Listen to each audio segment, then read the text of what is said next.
o'clock. Charities working overseas are being warned they'll lose government funding if they don't meet standards on safeguarding and protection. The International Development Secretary is demanding details from all UK charities which receive UK aid. She's acted after some Oxfam workers in Haiti used prostitutes. Its chief executive, Mark Goldring, says he's made improvements. What we did afterwards was set up a safeguarding team that's particularly responsible to improve the quality of reporting investigations, a whistleblowing line too, and also to protect the affected people, because it's to them we also need to apologise.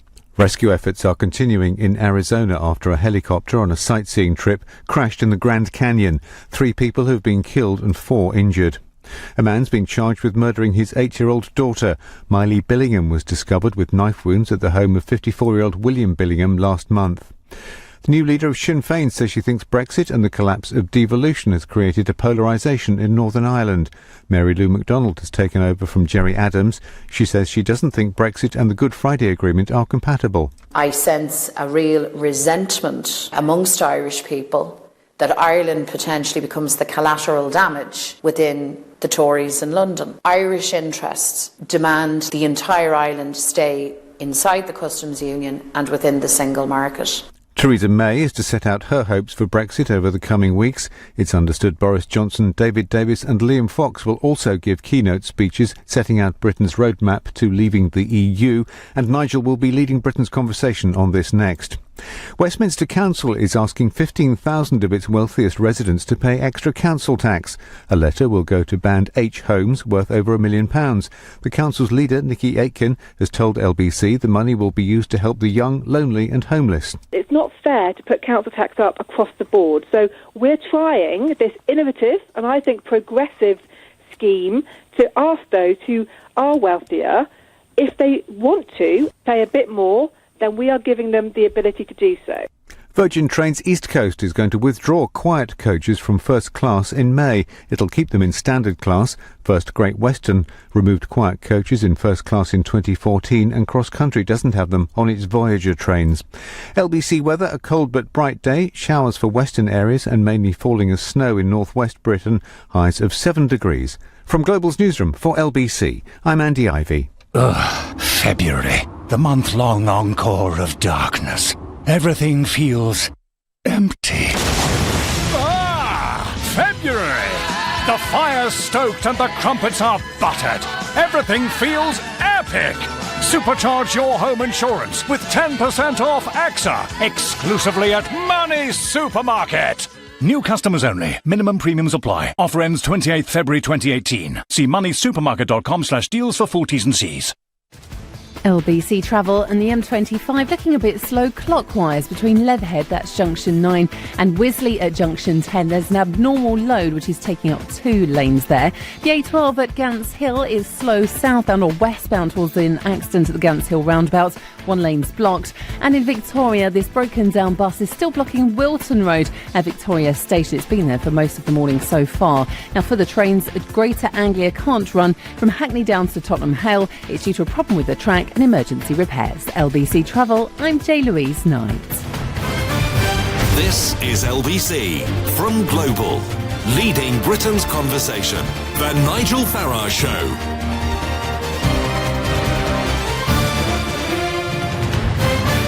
Good morning, everybody, and welcome. Hope you're having a good Sunday morning.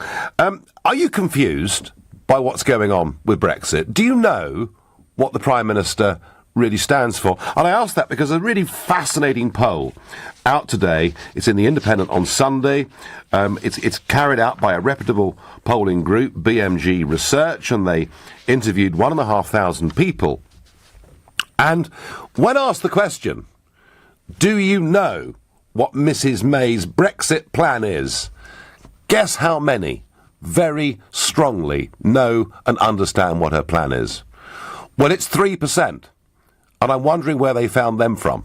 Because 75% of you in this poll say they don't really know what her strategy is and what the end goal is. And I have to say, I think that reflects the position pretty clearly. You see, on the one hand, we get the Lancaster House speech, which we had in January of last year, where she set out very clearly we're leaving the single market, we're leaving the customs union, we're getting on with it, we've got this vision of a global Britain, and that was all very clear. And then we get the Florence speech, where she basically says the European Union's absolutely wonderful. Everything it does is terrific. And even though we're leaving it, we're going to rejoin various different parts of it. And we've had this ongoing series of negotiations that I think it's fair to say took a considerable turn for the worse during the course of last week. Firstly, we had the story about the punishment plan. Monsieur Barnier's plan that during the transition period, that's the period at the end of Article 50 that goes on for about 2 years, the Prime Minister wants, although I suspect it'll be, if we get it, until the next general election, that during that period of time, without recourse even to their own court in Luxembourg, that the European Union would be able, if they thought we'd breached the rules, to do all sorts of things to us, like stop planes flying and stop trade. And, I mean, frankly, it was something that really did very much back up the Jacob Rees-Mogg comment about us being a vassal state, a state that could be punished, a state that would have no say over laws and judgments that were being made over it. Frankly, to me, any British government that was prepared to accept that would have done a sort of Vichyite type deal. It would be completely and wholly unacceptable in every way. And yet, far from backing away, Mr. Barnier decided on Friday that he frankly would simply double down. And he said, the time has come to tell the truth, he said. The only thing I can say, without the customs union and outside the single market, barriers to trade and goods and services are unavoidable. Which made me begin to think, perhaps we're simply wasting our time. Perhaps there isn't any point in going on with these conversations if he said already none of this is going to happen. If you remember, I went on the 8th of January to see Michel Barnier, and I left that meeting with a distinct impression that he was not going to give anything, frankly, on financial services and perhaps other services as well. So in the light of all of this, and stories and rumours about the number of letters that have gone into the chairman of the 1922 committee, and apparently we're quite close to a leadership bid being challenged, and given that only 3% of the nation understand what Mrs. May's Brexit plan is, I want to know this morning, what do you want to hear next from Mrs. May? Now, one man who has not been too shy over the course of the last few days in saying what he thinks is Lord Digby Jones of Birmingham, who tweeted yesterday, "The EU want to punish us with no need for an ECJ ruling. If we break the rules of transition, can we have the same rights, please, for the years of cheating, re the rules, by France, Italy and Greece?" He said earlier on in the week, they want to have a unilateral sanction over us if we misbehave. The sheer bullying and hypocrisy of it. And he even went further than that and said, we need to be shot of the lot as quickly as possible. Our country has previous on dealing with bullies. Well, joining me this morning, international businessman, crossbench peer in the House of Lords, former CBI Director General and Trade Minister under Gordon Brown, so a man that spent a bit of time in those smoke-filled rooms in Brussels. Lord Digby Jones, good morning. Good morning, Nigel. Good morning, everybody. Great to have you on the show, Digby, and great to have somebody on who has actually sat in those meeting rooms with European commissioners. And you, of course, visited Michel Barnier a couple of days after me, didn't you, in January? Yep, absolutely. And I left quite depressed, actually, because I'm an optimistic bloke. And secondly, having worked on the inside of all of this, my expectations were never high, And yes. When I hear that what they're basically saying is, it's perfectly all right. We'll let the Remain camp and the media do the job for us. We don't need to do anything. Your country's at civil war, and all you need to do is just sit here and wait, and you'll get in. Then when you get them saying words like, we'll punish you if you transgress. And I have sat in these meetings, Nigel, over 20 years and watched the French cheat. I've watched the Spanish and the Greeks and the Italians cheat. And the nerve of it to say, well, if you break a rule, we'll punish you. And I was left with this impression that they will never allow any sort of deal on financial services. So was I. Yep, so was I. And so was I. And, and that is 8% of the GDP of the country, if you like, the sales revenue of the country, it's 8%, but it's 12% of our tax take. So this is your genuine value added. And at the end of the day, if you think about it, they're really saying, we're not going to do that because at the end of the day, we've got one chance to help Paris and Berlin and Frankfurt. It's now. So we're going to punish you now. So we set it up for 30 years, knowing that you, at the end of the day, will give in. Because as I was left with this impression, Nigel. Yep. You joined 43 years ago for trade, Britain. You've lived 43 years in the EU wanting trade. And you're leaving talking about trade. We are trying to build the United States of Europe. We want one army, one flag, one currency, one president. And we do not see this as trade. And if there's less trade and more unemployment, it's a price worth paying to build one country. I don't want to belong to Greater Germany. I don't want, actually, to belong to one country. What I want is some dear friends in Europe, some good companies in Europe, creating work for an unemployed kid in Athens and a single mum in Madrid. And I want people listening to this all over the country, because you're a national radio station. I want you actually thinking in terms of, we ought to get on with people in Europe. But you're not going to pull it off when what they want to do is punish us and bully us. And therefore, frankly, if business needs to know where it stands, I'll tell you where you stand. Behave like America, behave like Brazil, like China, like India. Let's do a deal from outside. And then they don't get the 39 billion either, Nigel. Well, no, absolutely. I mean, we have agreed in so-called phase one, we've agreed to a whole series of concessions. But I'm just wondering, I've been making an argument now for a year that what we perhaps ought to try to do, maybe it is too late, I don't know, but what we should try to do, and certainly should have tried to do, is to go round the back of the European Commission, to get away from those glass and steel structures with tens of thousands of bureaucrats, all with their salaries and pensions and good lunches and all the rest of it. Because I'm very struck, that the French wine producers, the German car makers, the Belgian chocolate manufacturers, they don't want their relationship with their best export market in the world messed up. Is it too late, Digby Jones, for us to go directly to try to get some of those, to try and get the French farmers, for example, to say to Macron, if you go along with Barnier, you're damaging us? Yes, I actually think there's something in that. But the people to do that, are not politicians. And actually, it's not really, Nigel, people like you and me. The people to do that are the Remain camp. The people to do that are the big businesses who fix Brussels for years with their lobbying, because they are the ones who have these business connections at the highest level. And more importantly, instead of the Remain camp doing its damnedest to hurt us, what they should be doing is actually saying, let us get the best possible deal on trade for Europe.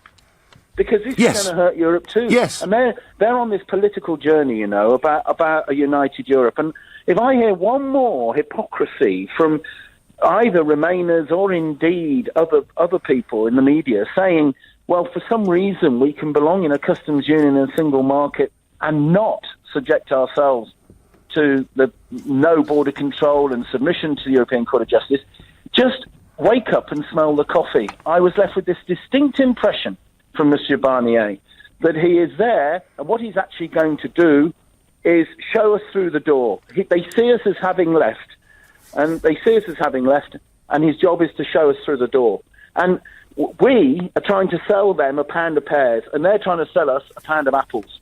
We're not even talking the same language, and I just wish, Remainers are not suddenly, children of the devil with forked tails. I mean, Remainers are good, decent people. They don't agree with you and me, but it's not the point. And I want them to think, what's in the best interests of the whole of Europe? And I think you're onto something. Well, maybe we could get to that. Let's go and talk to Scandinavia. Yeah. Let's go and talk to... No, I'd love this to happen. But my feeling is that there is a lack of direction. There is an inconsistency coming from the Prime Minister and indeed from a cabinet that's very, very split. What, Digby Jones, do you think, in the face of 75% of the country not understanding what our Brexit position is, with Barnier trying to bully us in the most extraordinary way, what do you want to hear from Mrs May? Well, the most difficult person ever to negotiate with in life is someone who's got nothing to lose. And at the moment, Theresa May has got very little to lose. Now, Everybody else in the Conservative government have got a lot to lose. A general election. The DUP have got a lot to lose. Possibility of someone who they passionately hate, that's Corbyn, being Prime Minister. And at the end of the day, the nation needs steering. So if I was Theresa May, what would I be saying now? I'd say, this is my stance. You'll actually do this deal on these terms, that's financial services, that's services, and you do it with us outside the customs union, outside the single market, and therefore you can say we can control our borders and our judges. And if you don't, Monsieur Barnier, with great respect, let's save everybody a lot of time. Yeah. And let's go and talk to the WTO. It'll do two things, Nigel. One is it will give business certainty. They could plan. Secondly, the world will go aghast for about 48 hours and say there ought to be 43 general elections by Friday. And then when people calm down, they'll realise they've then got what we need, which is we know where we're going. It's called leadership, by the way. Yes. And then what will happen is, for once, I think, Angela Merkel, Macron and the rest will have countries like Scandinavia and the countries inside Scandinavia and also Poland and others coming to them and saying, hey, these boys are serious now. We've got to do something about it. Now, it might not mean that there's a deal. It might mean we do go WTO. But at least they know where we stand. Yeah, and at least we know where we stand, because right at the moment, the country is not sure. Can I just say, Lord Digby-Jones, thank you so much for coming on with us this morning, for giving us your view. And I thought what was very interesting there was that Digby said it's called leadership. Tell us where we're going. Give us some clarity. And by the way, for those of you listening who say, isn't that typical? Nigel's got a lever on the show. Well, in the last few weeks, I've had Alistair Campbell for a whole hour, Lord Adonis for half an hour. In fact, we've been somewhat underrepresented, guest-wise, with levers. You're listening to the Sunday edition of the Nigel Farage Show, exclusively on LBC. It's now 10:17.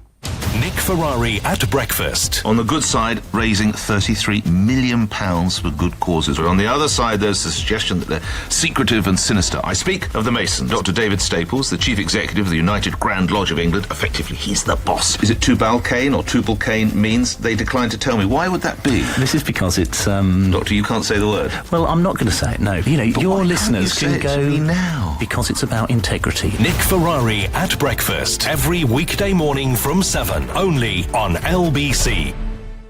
12 red roses, one for every month of the year that I love you. What do you want? Shall we watch the football together? Oh, go on then.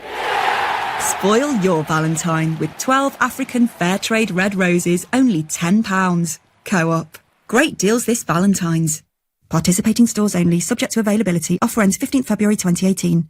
There are so many reasons why I got into teaching. One of the best things is the light bulb moment. When you see a pupil suddenly understand something, that's really, really special. Every child is so full of potential, and the thing that makes me proudest to be a teacher is seeing them realise what they are capable of. I don't think any other job can give you the same satisfaction. That's why I chose to teach. You could get £26,000 tax-free to train. Search, apply to teach. Selected subjects only, subject to eligibility.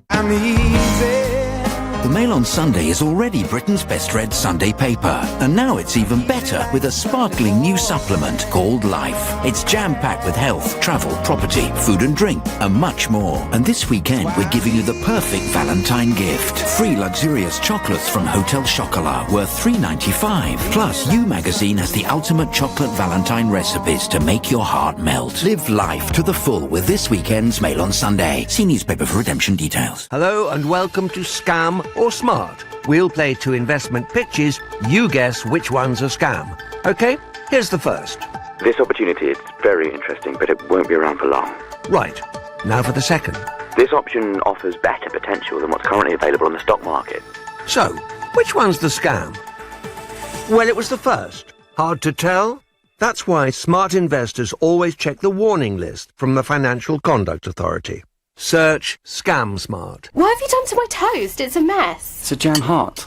Oh, it's the wrong way up. I thought it was a jam bottom. Invest time in stuff that really makes you happy. Whether it's making romantic gestures at breakfast or playing the guitar badly, you can, as Money Farm's here to look after your other life investments. We use innovative technology and investment wisdom to match you with a portfolio that can help your money grow. We offer general investments and ISAs, all with low fees. You have one life. Invest wisely. Moneyfarm.com. Your capital is at risk. Money Farm is authorised and regulated by the Financial Conduct Authority. Right now at Homebase, all Crown 2.5 litre latest standard coloured emulsion is just 2 for £22. Homebase, always your home, always low prices. In-store only, excludes Pure Brilliant White and clearance outlets. TDC Smile in a Day offers a permanent solution to the embarrassment and discomfort of dentures or loose and missing teeth. You can't put a price on it. I know that sounds cliched, but I cannot put a price on the transformation in me that was triggered by having my teeth done. Book your free consultation today. Visit smileinaday.co.uk or call TDC Harley Street on 0203 7334 986. The word would be transformative. Don't be down. See, things are looking up. There's an upbeat upside to 2018 already. Just step up to the Renault Upgrade event. Upgrade your old car and get up to an additional £2,000 towards a Renault Kadjar, all-new Koleos or new Captur. It's up to you. Just order your upgrade by the 31st of March 2018. Visit renault.co.uk/upgrade to find out more. Vehicles must be registered by the 31st of March 2018, subject to status, T's and C's apply, 18+. Retail customers only, participating dealers only. This is LBC, the Nigel Farage Show. Call 0345 6060 973. Text 84850. Tweet at LBC using the hashtag Farage on LBC. In the face of Michel Barnier's bullying and the country being uncertain as to what her policy really is, what should the Prime Minister do? Let me know what you want to hear from Theresa May by calling me on 0345 6060 973. Maybe you think it's time for Mrs May to simply walk away, in which case you can text to 84850. Or maybe you think she should give in to Michel Barnier. Or perhaps in trade terms we should call him Michel Barrier, in which case you can tweet using the hashtag Farage and LBC at LBC. You can watch us on Facebook and comment there too. Now, the big difference, of course, between LBC and all the other mass of radio and TV programmes that you get every Sunday morning, it's all politicians and journalists. And in some cases, it seems to be almost all Remainers. Remarkable that the Andrew Marr Show, which is a good show in so many ways, should have a debate this morning between a Tory and a Labour MP. The Labour MP, Chuka Umunna, one of the most prominent anti-Brexiteers in the House of Commons, against the Tory. So there must have been a contest, but oh no, he was against Anna Soubry, who of course is threatening that she may have to leave the Conservative Party. And Miss Soubry said that she wants us to stay in the customs union because she worries otherwise we'll fundamentally undermine the peace process. And Marr asked her, wasn't she surely closer to Mr Umunna than she is to Jacob Rees-Mogg? And she said, I'm not denying that. Well, I tell you what, no more politicians on politicians, no more journalists on journalists. This is for you, the great British public, to tell me what you want to hear from Mrs May. And let's start with Ken, who's calling from Barnet. Good morning, Ken. Good morning, Nigel. How are you? I'm fine, but I rather like Digby Jones, who I thought was excellent, by the way, before the break. I agree. He was fantastic. I mean, the one thing we desperately need now is clarity and leadership, because we haven't got any. Well, I come from two angles. I actually wanted desperately to leave. I didn't. I actually wanted a vote and hopefully to leave the EU. Yeah. We got the referendum. I was doing it for my children because I think we'll be a better country in the future by leaving. However, my son had just started a new business and he was desperately worried if we left it could affect his business. So I actually voted Remain. However, I was extremely pleased when we decided to leave. Oh, well, Ken, you couldn't lose, could you, really? Well, yeah. I was a typical European. I was sitting on the fence. However... Okay, so Ken, I mean, you come at this from an unusual angle, but given where we are now, Ken, what do you want to hear the Prime Minister say in these speeches that she's now set to deliver? I would just like to hear a decision, and I would like the decision to be that we walk away now, we talk to the World Trade Organization, and we get on with our lives. And I think Lord Digby echoed how I feel. There was chaos for about 48 hours, as there was after the Brexit vote, and then everything calmed down. OK, Ken, you want clarity and leadership. Either we do this or we're gone. I have to say, I'm very much coming to that point of view. I was very interested by a piece I saw in the Telegraph at the end of last week by Ambrose Evans-Pritchard on the business desk. He says, we've reached the cliff edge. It's time for Britain to walk away. And he says it reluctantly, but what else, he says, can we do? Hi, Nigel. Theresa May is getting nowhere with Brexit. It's about time Theresa May walked away. Walk away now. Enough is enough, says Mary. She is not going to take any notice of the Brexit elite bully boys any longer. Well, that I think, Madeline, that I think actually would be the best message she could send to the country, because I really felt last week that with the punishment paper and then the speech of Barnier, frankly, they were beginning to look down their noses at us, beginning to treat us with contempt. And I want to see the British Prime Minister stand up and say, do not speak to the British people who voted in a referendum like this. We are a proud nation. We will not be dictated to by an unelected bureaucrat like you. People would cheer, and they really, really would. Jerome is a first-time caller from County Cork. Good morning, Jerome. Good morning, Nigel. I'm a Remainer. Yep. And I have a question for you. I won't rant or anything. It's going to be a civilised question. The question I have is that for many years, on and off, I've travelled, say, between the Republic of Ireland and Northern Ireland. Now, if you, hypothetically, crash out of, say you just leave the European Union without any deal, you just leave lock, stock and barrel. Yep. How do you resolve the problem of controlling your borders? Now, all the leavers and arch-Brexiteers seem to say it's up to the Republic to put up a barrier. Well, we're not leaving the European Union. No, Jerome. No, Jerome, that's not true. That's not true. Look, nobody on the Leave campaign, least of all the DUP, is calling for the reintroduction of a hard border. Nobody. And I haven't, Jerome, and I was in Dublin for 2 days last weekend, and meeting lots of political figures and journalistic figures, and nobody in the Republic wants a return to a border. The only people, Jerome, who seem to want a border are people like Michel Barnier. But how do you, hypothetically, how do you check people coming into Northern Ireland if you're going to control your border? How do you monitor people? I'm not talking about goods.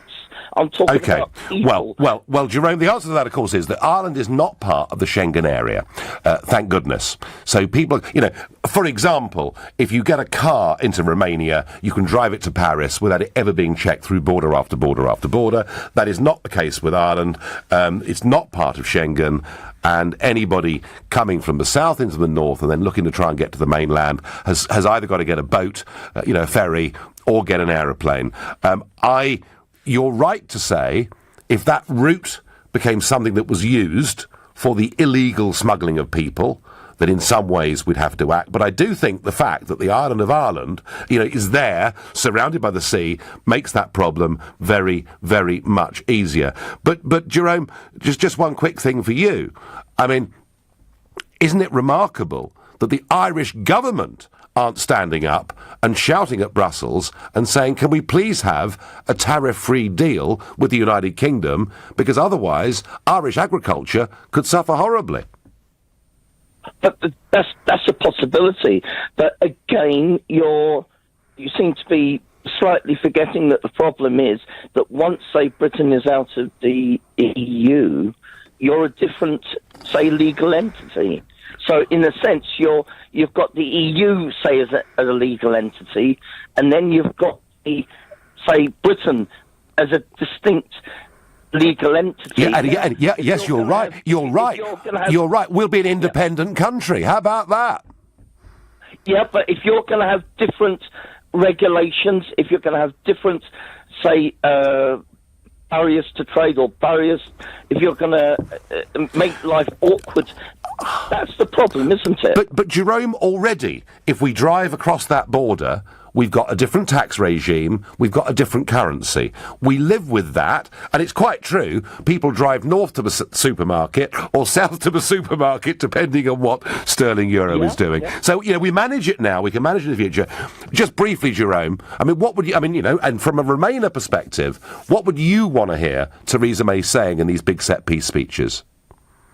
Well, I certainly would like that the traffic between, say, all sorts of traffic, people, goods, between, say, the north of Ireland and the south of Ireland, to continue as it is now. No barriers to trade. That's what I would like to see, because it's not only the peace process, but it's about trade and all those sorts of different elements, tourism. You know, Jerome, can I assure you, Jerome, that's what I'd like to see as well. And actually, if we do, as you put it, crash out of the European Union without a deal, maybe Ireland will have to consider its future, whether it might now not be better off leaving the EU too. I'm not saying it's on the agenda yet, but it will be a debate, I think, as time goes on. I certainly got that impression in Dublin last week. Thank you, Jerome. And again, civilised conversation with a Remainer. We try and be civilised here, if we possibly can be. You're listening to the Sunday edition of the Nigel Farage Show, exclusive in LBC. It's 10:30 and time for the news with Andy Ivey. Oxfam and other charities receiving UK aid are being warned to comply on safeguarding issues or face having funding withdrawn. The International Development Secretary Penny Mordaunt has acted following the use of prostitutes by some aid workers in Haiti. Theresa May and senior cabinet ministers are to give a series of speeches setting out a vision for Brexit. It's understood Theresa May will outline what a new partnership will look like and give some detail on the UK's trading ambitions. West Midlands police have charged a man with murdering his 8-year-old daughter. Miley Billingham was discovered with knife wounds at William Billingham's home near Walsall last month. LBC weather, showers for western areas, falling as snow in northwest Britain, sunshine in southeast England and northeast Scotland, and highs of 7 degrees.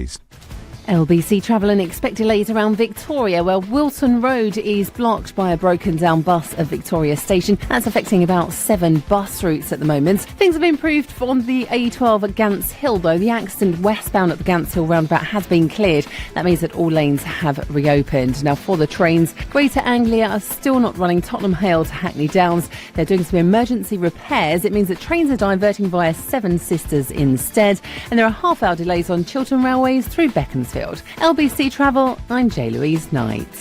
This is LBC. How's the chemotherapy going to make me feel? Is your mum going to get better? Can I go on that cancer drug trial I read about? When do I know if my cancer's gone for good? If you or your loved ones have questions about cancer, Cancer Research UK can help you find the answers. With years of research behind us, we can give you the expert guidance and information you need. Just go online and search Cancer Research UK today. Sometimes knowing what to do with your savings can be a little confusing. But with NS&I, you can relax, because our new fixed-rate guaranteed growth bonds and guaranteed income bonds give you returns that are guaranteed. You can invest from £500 up to £1 million in each issue for 1 or 3 years. And because we're backed by HM Treasury, every pound is 100% secure. Enjoy peace of mind at nsandi.com. NS&I. Safer savings set you free. The Mail on Sunday is already Britain's best read Sunday paper, and now it's even better with a sparkling new supplement called Life. It's jam-packed with health, travel, property, food and drink, and much more. And this weekend we're giving you the perfect Valentine gift. Free luxurious chocolates from Hotel Chocolat worth $3.95. Plus, You Magazine has the ultimate chocolate Valentine recipes to make your heart melt. Live life to the full with this weekend's Mail on Sunday. See newspaper for redemption details. You could visit 10, 20, 50, 100 car dealers, or just visit Car Giant with giant choice and giant savings. Car Giant. Steering wheel tappers, the 10 and 2s, Sunday drivers and dislikers of queues, beaded chairs, boombox boots, school runners and dashboard drummers, the singers, the seat adjusters, even the sat-nav addicts. Take the next left. At Esso, we notice every detail. Whatever type of driver you are, remember to scan your Tesco Club card when you fill up at Esso. Esso. Energy lives here. For more information, visit esso.co.uk. Home improvement in a hurry? Try B&Q's new 1-hour click and collect service. Simply buy online and pick it up from your local store in just 1 hour. It's the super fast way to get your project started. With new 1-hour click and collect, you can do it when you B&Q it. 1-hour click and collect on selected products. Check DIY.com for availability. Looking for reliable and skilled warehousing staff? SIFT is the hassle-free staffing service that brings your perfect team to you. for any kind of industrial or warehousing roles, from pickers and packers to delivery van drivers. With SIFT, you get instant access to fully trained workers who are ready to go. Sort through online profiles and have complete control over who you hire. Find the perfect team with SIFT. That's SYFT. Visit siftapp.com/warehousing. Namaste. Welcome to Mala, London's unique Indian dining experience. Located at the historic St Catherine's Docks, the hidden jewel of London. Marvel at the authentic antiques, murals and paintings from India's rich history. Then enjoy the finest Indian cuisine, traditionally prepared with recipes that have been handed down through the centuries. For a truly authentic taste of India, visit marlarestaurant.com. The Nigel Farage Show on LBC. Call 0345 6060 973. Many of us are crying out for leadership and direction, as only 3% of people respond in a poll published in The Independent on Sunday, saying they really know what the Prime Minister wants out of this Brexit deal. And all of that in the face of Michel Barnier, who is getting tougher and tougher and tougher, to the point, actually, where he might start to alienate many of the member states of the European Union, because a lot of them would like tariff-free trade to continue, but he's saying, frankly, unless we stay in the customs union and in the single market, namely, if we effectively ignore the Brexit vote, we can't do that trade without barriers. Walk away now, May, says Phil. Article 50, says David, gave us 2 years to prepare to leave the EU. There was nothing in the rules that mentioned the transition period.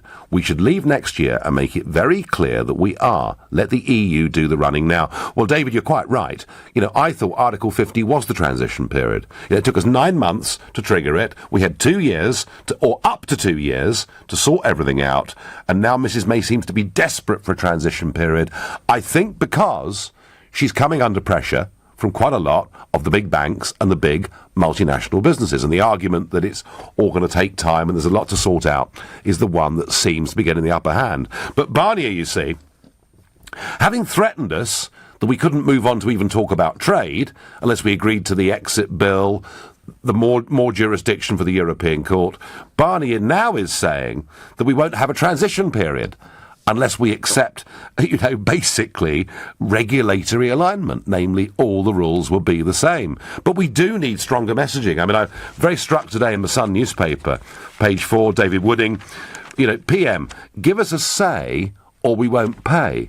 So saying we won't give the 40 billion unless we continue to have veto rights over some of the laws that were agreed before we actually left. So are we trying to have more of a say, or are we trying to go for a clean break? They are very, very mixed messages. Andy says, out means out, not halfway in. Yes, Andy, it's exactly the point, really, that I'm trying to make. Jen says, I want to hear us say, we want nothing, we will pay nothing, balls in your court.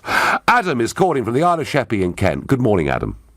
Good morning, Nigel. The thing I'd like to hear Theresa May say, short of resigning and a proper Conservative like Jacobs Rees-Mogg coming to power, short of that, because that might not happen, I want her to grow a backbone and stand up and say, do you know what? We want to trade with you, we want to be friends with you, and if you want to keep putting these absurd obstacles in the way and keep disrespecting this country and, proving again and again and again how undemocratic you really are, then we will walk away and we'll see how quickly the European Union turns itself apart when you don't get our money and the German taxpayers have to fill that hole, the void that we have left. Also, when we put World Trade Organisation trade barriers in place, we'll see just how quickly the German car industry plummets and then the German GDP starts to go down, making it even harder for them to make those payments. And then we'll see all the other countries fighting. And regarding what that bloke was saying earlier about the Irish border, it is very, very, very simple. Don't do anything. If they want to build a border and staff it and maintain it, let them, and we'll see just how quickly the Irish turn against them. Britain doesn't have to do anything with that border if it doesn't want to. Just let the European Union do it, and we'll see they'll jump up and down about it because they are the ones who are destroying the Good Friday Agreement. We shouldn't be held to ransom to stay in a club that we no longer want to be in and we do not want to pay for just because of, I think, the Adam, Northern Ireland thing. Economic concerns aside, I think the way Barnier behaved last week, not just with the leaked paper about potential sort of arbitrary justice that could be used over Britain, but with the speech he gave on Friday and his whole demeanour, didn't he prove the point, Adam, that unelected, arrogant, out-of-touch elites in Brussels behaving like bullies is exactly why we voted to leave, and I suspect if we had a second referendum on this, why we'd do so by an even bigger margin. I thought it was an absolutely disgraceful display, and I just want the British Prime Minister to stand... Can you imagine, as someone put it to me this morning, if you were the chief executive of a company and your company had been talked to like that, you would go to war publicly with whoever had said it, and it's about time the Prime Minister, she doesn't need to go to war, but stood up and started to defend our rights and our integrity and our pride as a nation.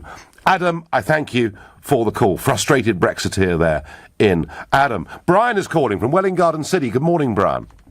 No, not Brian, actually. It's Russell. Oh, is it? Right, okay. Yes. Well, No problem. Well, I tell you what, you're on the line, Russell, and are you from Welwyn Garden City? I am indeed. Well, there you go. Well, I tell you what, we got it half right, which is, I tell you what, I wish the Prime Minister was getting it half right. Russell, tell us what you think. Okay, this is a lesson for the hard Brexiteers. Yep. But by the way, Brian, what is a hard Brexiteer? Russell. Russell, what is a hard Brexiteer?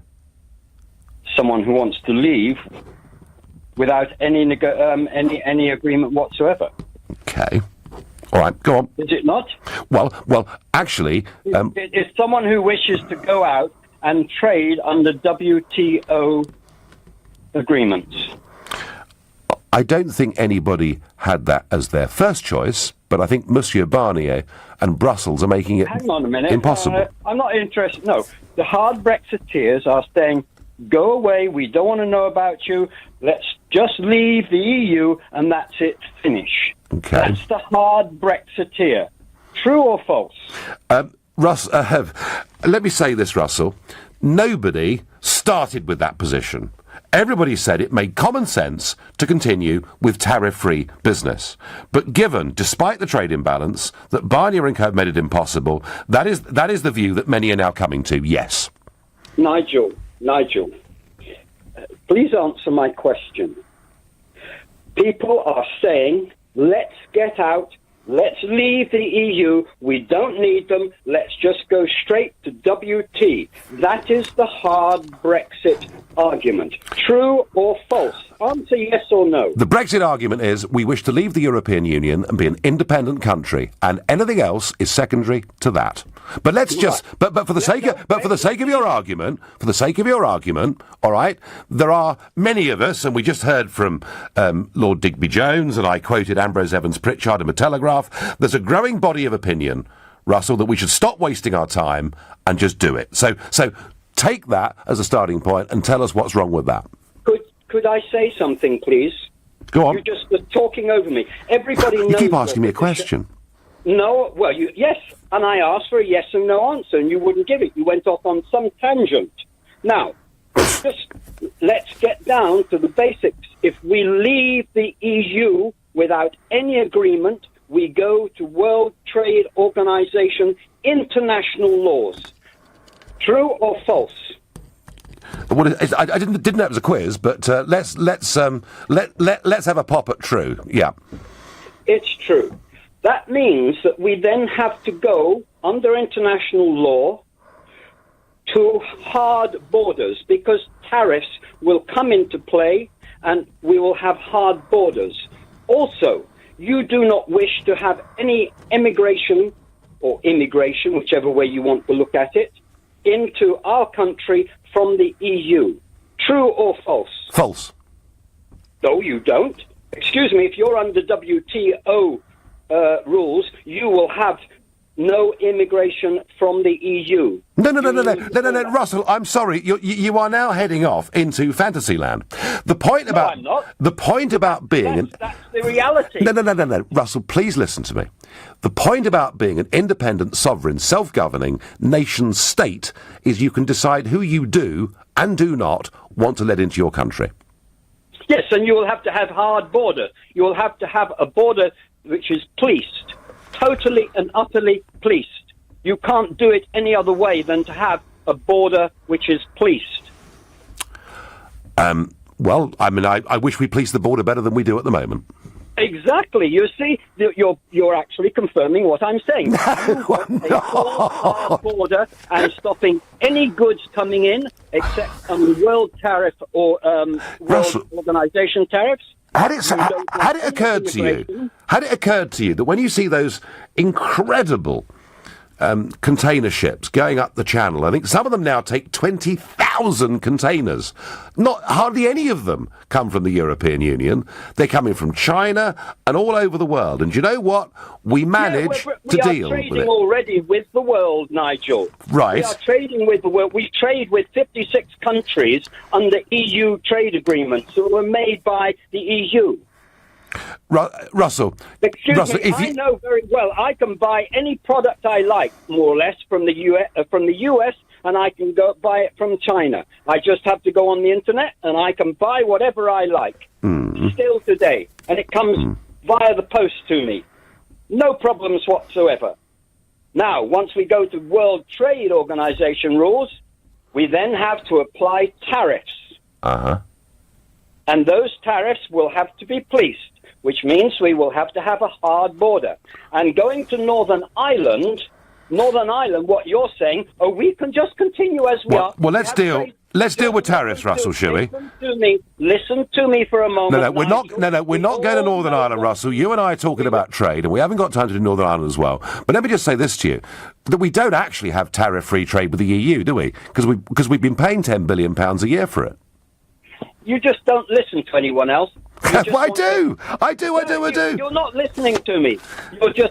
You're just repeating the same old things, and you're not listening to me. You're refusing. You just talk over me all the time. All right, now, well, Russell, let's be fair. You've had a pretty good run. I was talking about Ireland. I know, and we haven't got time. We haven't got time, Russell. You've had a long go at this, and I take your point that World Trade Organization rules mean tariffs, and that is absolutely right. But we are living in the 21st century. We do trade with America and with China, and we deal with those tariff problems. I'm going to have to let Russell go. Don't like doing that, but sometimes you've got no option. What he didn't say is, under World Trade Organization rules, we could also cut tariffs. More of that in a moment. But for now, you're listening to the Sunday edition of the Nigel Farage Show here on LBC. It's 10:47. This is LBC. I know who Charlene married. I know what a flux capacitor does. I know how to write hello on a calculator. And I know how to do the big fish, little fish. But I don't know my state pension. Find out how much you could get and when you can claim it. Get to know your pension. Visit yourpension.gov.uk. You've worked hard, your company has flourished, and you're deservedly reaping the fruits of your labour. However, you're now ready to retire and call it a day. But how do you ensure an orderly exit to realise maximum value from your business? At Barnes Rofe, our specialists have been busy helping clients with bespoke succession planning and business exit strategies. Call us today to help plan for your retirement. Barnes Rofe. Clever accountants for mature businesses. Come and experience Lebanese dining at Marouche Restaurants. Try some of our amazing dishes, kafta dipped in a delicious hummus, or a colourful meze, complemented by a robust Lebanese red. With live music and traditional belly dancing, enjoy an atmosphere to match the food's rich and distinctive flavours. Go to Marouche.com to find out more. Marouche Restaurants, the finest Lebanese food across London. Right now at Homebase, there's 3 for 2 on all wallpaper. That's amazing value. Homebase, always your home, always low prices. Cheapest item free, in-store only, excludes clearance outlets. Cook up something a little special this Valentine's Day.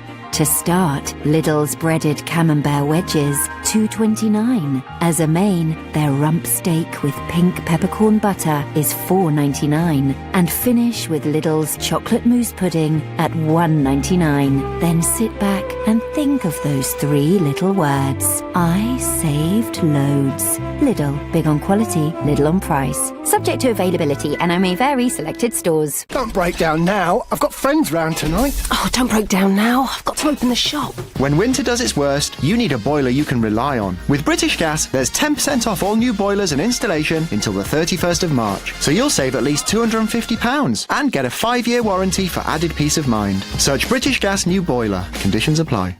Looking for reliable and skilled warehousing staff? SIFT is the hassle-free staffing service that brings your perfect team to you. For any kind of industrial or warehousing roles, from pickers and packers to delivery van drivers. With SIFT, you get instant access to fully trained workers who are ready to go. Sort through online profiles and have complete control over who you hire. Find the perfect team with SIFT. That's SYFT. Visit siftapp.com/warehousing. You can take off, fly and land a Boeing 737 from just about any airport in the world. 100. Without even leaving the city at Flight Experience London. An officially licensed Boeing product. It's the ultimate flight simulator used for real pilot training. Our amazing sale is now on with prices from just £99. Book online at london.flightexperience.com for the ultimate gift and take to the sky at Flight Experience London. The Nigel Farage Show on LBC. Call 0345 6060 973. Well, that last caller was lively. He called himself Russell, so we did a bit of checking. And actually, he has phoned LBC before, and he used to be called Brian. But he called himself Russell, I think, for the purposes of today, to try and get through the switchboard. But he had a lot of opinions. And Tim in Marlow says, Russell had the beating of you. As usual, you avoided his questions. Well, I did my best, but there were so many of them. I mean, it was like University Challenge. I mean, it was quite difficult. And there wasn't much time to answer them. Nigel, I'm a Remainer, but that guy was ridiculous. Demanding yes or no answers is totally unreasonable, isn't it? Yes or no? Yes. And that's from James in Romania. Very good. Obviously in a very wealthy postcode somewhere in London, I would have thought. The idea that under World Trade Organization rules we won't have any immigration from the European Union, as being suggested to me, is clearly total and utter baloney. But we keep hearing, folks, about tariffs. Barnier, or Barrier, as we should call him, saying unless we stay in the customs union of the single market, namely if we don't leave, there are going to be tariffs. Oh dear, big red cross. World Trade Organization rules, tariffs, extra cost. What no one's telling you is this: that as members of the European Union, which is not a free trade club, because we pay £10 billion a year for the benefit of tariff-free access, and those total tariffs are less than the money we pay in. But the idea the European Union is about free trade is actually blown out of the water by something called the Common External Tariff. And they are tariffs that the European Union puts on goods that come into the European Union from all over the world. Only by being outside of the European Union can we get rid, totally, or reduce that common external tariff. Leaving the European Union, reducing the common external tariff means cheaper shoes, cheaper bras, and cheaper food. Actually, those who spend the highest proportion of their household income on food, on children's clothes, on all of those things, are the ones that would benefit the most from us leaving the European Union, getting rid of that common external tariff, and having cheaper consumer goods. And I think now that we've moved on to this phase, where it's beginning to look to be impossible to do a deal with Barnier unless something miraculous happens in the space of the next few weeks, we need to start having that debate. I'm going to go to Mark in Basildon. Mark, are you really called Mark? I am actually, Nigel, and you are a political hero of mine. Right. I just want to move on now. Now, don't interrupt me, okay? Oh, no, I promise I won't, Mark. Or Bill, or whoever you are, yeah. I totally agree with Digby Jones. I'm a small medium business managing director, 15 million turnover. Took me 40 years to do it. Like any company, like a country, it needs leadership. It needs someone at the helm. It needs somebody to stand up and say what we're going to do. And basically, without that, a rudderless ship goes nowhere. Now, the thing is, with all this threatening behaviour from the Europeans, I will not be ruled. I voted to stay in. I am now a staunch Brexiteer. I do not believe that the amoeba that run this, certainly the media, some of the media, a lot of the public, some of them of which ring up this station, have no faith in our business quality. The amount of quality that we've got in companies that run businesses, people like me even, that basically have no faith in our country. And that really boils me. And then when I get the Europeans threatening us, how dare they? Is that what's turned you, Mark? Well, is it their behaviour that's turned you from a Remainer to a Leaver? I do. Cameron went over there and he tried to explain to them, look, you know, everybody was saying you're better off within and change within. They were never interested in the UK. They were never interested in our political system. They were never interested in fair play with the UK. We were just a cash cow. It's got to stop. And what worries me, Nigel, if this was 1938, 39, with the same political background now, we would have been amoebas ourselves. We never would have got involved in the Second World War to stop Germany from doing what they did. Well, there are many, Mark, that would say that from 1933 through to 1939, we found it very difficult to stand up and confront reality, and those that did were pilloried. Excluded in many ways from polite society, considered to be warmongers and lunatics. So, thing is, Mark, if ever you take on a consensus, you find they throw a shed load of abuse at you. I just want to say, just believe in our country, please, people. Yeah. Let's get on with it. Right, and is that your message to Mrs. May, Mark? Is that your message to Mrs. May? Perfect. Mark, I thank you very much indeed for that. And I've got time to go to Jeffrey in Chelsea. Good morning, Jeffrey. Good morning. I want to comment on this Irish question, which seems to keep arising. Yes. That people think is such an impossible hurdle. But I'm no expert on this, but Britain and the Republic of Ireland had an open border since the 1920s. Yes, it's the common travel area. Impossible to maintain. Yeah, it's the common travel area. We need no lessons from Brussels in how to manage the Irish border, do we? Indeed not. I think over time there were some hiccups, perhaps, in when tariffs might have been slapped on, for a year or two here and there, but they were always quickly worked out. So I don't think it's a problem. As far as I can see, no one on whether Remainer or Leaver wants a hard border there. The only people who seem to be talking about imposing a hard border or its necessity are the EU. Yeah, I mean, you're right. I've seen this again and again and again. And even if we do finish up, and we may well, with tariffs on goods that move north and south of the border, given technology, we can deal with it. Very interesting, Jeffrey. I mean, think about Canada. Canada and America, huge numbers of goods going back and forth across, sort of Detroit northwards over that bridge. And whilst there's a NAFTA agreement, there are lots of areas that are not covered by free trade, and they have a system in Canada where half an hour before you cross the border, somebody from the company inputs into a computer the goods that are coming in, and the tariff is automatically charged. It's not beyond the wit of man, Jeffrey, is it, for us to sort this out? Not. And I mean, Sweden and Norway have a border which is far longer than the Irish border, and they seem to manage with none or virtually no checks. Yeah, no, absolutely. Jeffrey, thank you for making that point. The common travel area, as Jeffrey says, been around for a long time. I also strongly think that an exception should be made. If you believe in the political sensitivity of the Good Friday Agreement, then why don't the European Union, if they believe in that, say, whatever happens, we'll make sure there's tariff-free access for Ireland with their trade with the United Kingdom. And I'd love to see that, but hey, I'm not so sure that's going to happen. Bill says, think again, Nigel, and cancel Brexit. Well, I tell you what, This debate's gone well. In the next hour, we will talk about John McDonnell's call yesterday to bring back nationalisation on a massive scale, something he says won't cost the country any money. But I think we'll carry on with this debate. What is it you want to hear from Mrs May? Is it we're going to walk away unless you start behaving sensibly? If it is, call me on 0345 6060 973. Or perhaps you think it's all been a terrible mistake, as Bill does, and we should stay part of the European Union. And I think after the top of the hour and after the news, I'll tell you what I want Mrs May to say.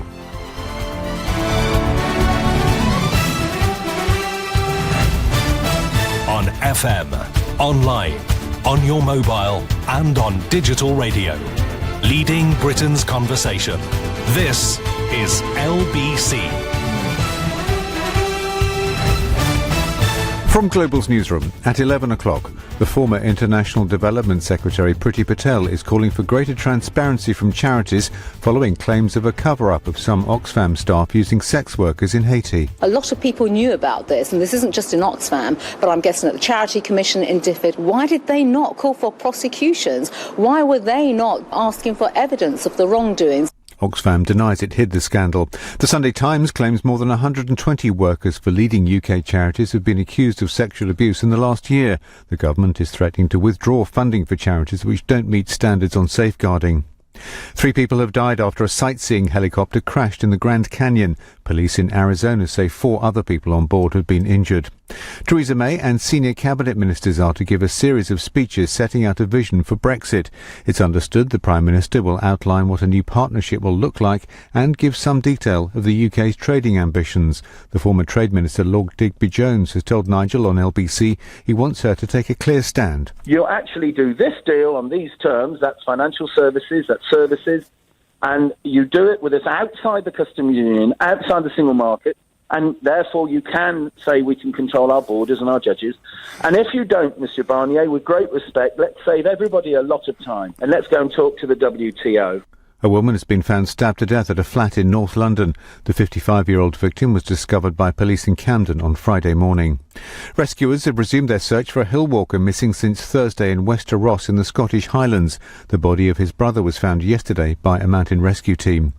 Westminster Council is asking 15,000 of its richest residents to pay extra council tax.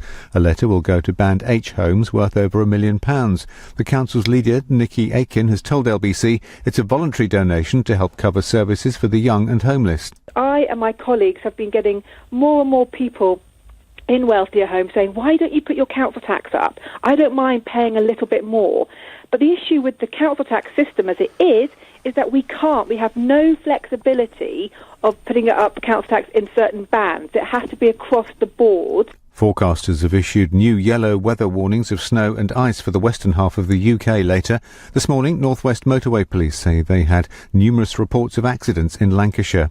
LBC weather: showers for western areas, falling as snow in northwest Britain, sunshine in the southeast and northeast of Scotland, feeling cold in a brisk northwesterly wind and highs of 7 degrees.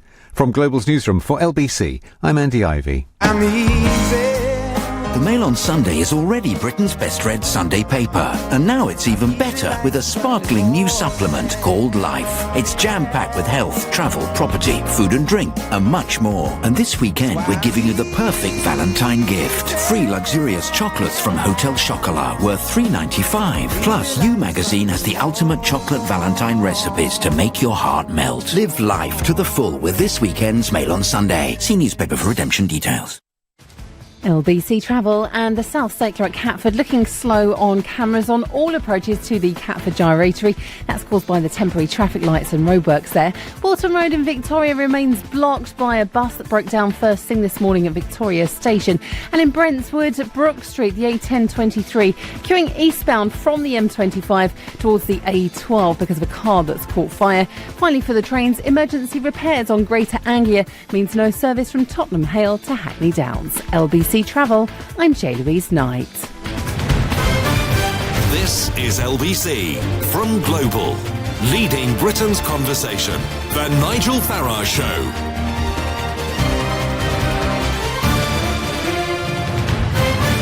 So Mrs May is going to give some big, set peace speeches. And I'm asked on Facebook by Sharaluta, she says, Nigel, what is your vision? Because every Ramona seems to know what they want.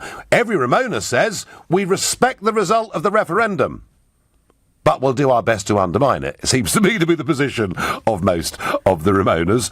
Perhaps that's unfair. I don't know. If it is, I've no doubt you, the callers, will tell me. What do I want to hear from Mrs May? I'd like Mrs May in the speech to say, I've tried as Prime Minister to respect the referendum result, whilst doing so in a way that brings not just the country, but my cabinet together. We did, in phase one of these negotiations, make far more concessions than I'd intended to do at the start, particularly promising up to £40 billion of money as part of our exit fee.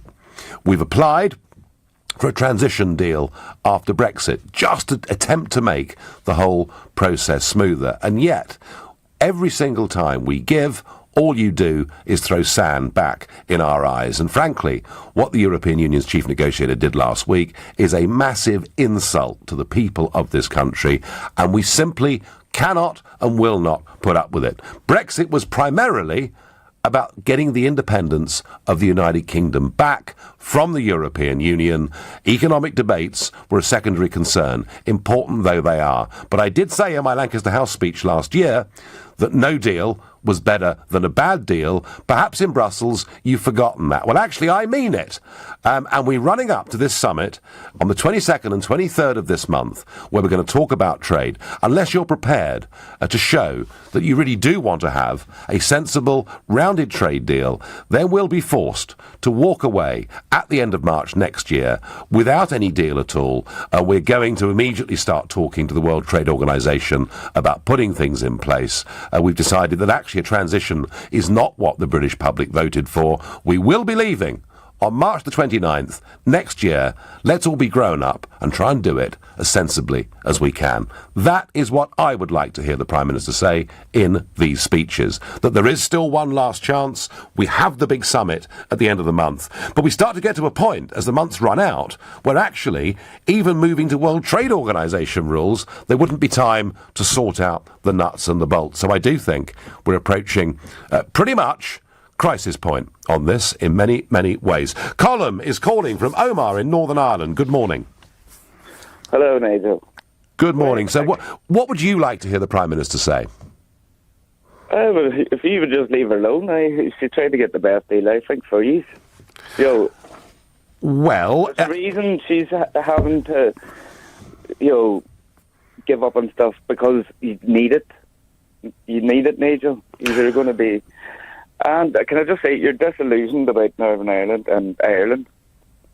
You keep going on about, we're going to join the UK. I'm not disillusioned. Colm, I'm not disillusioned. I had a fantastic time in Dublin last week. There's a couple of people there who don't know what's wrong with their heads. But you're saying, Nigel, you haven't told the people, like, a United Ireland is coming.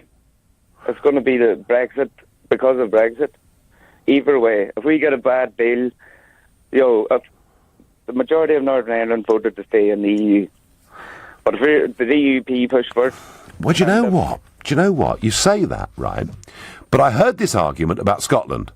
Yeah, but hang on, Nigel. Scotland voted to stay in the European Union. Therefore, the Brexit vote will mean that Scotland will separate from the United Kingdom. In fact, that now looks less likely than it has for many, many years, because up against a wall, the Scots voter will say we'd rather be with the United Kingdom than part of that European Union. And so I feel that the union between Scotland and England is actually much stronger since the Brexit vote. And whilst there are huge debates and concerns, both sides of the border, I wouldn't be so certain, Colm.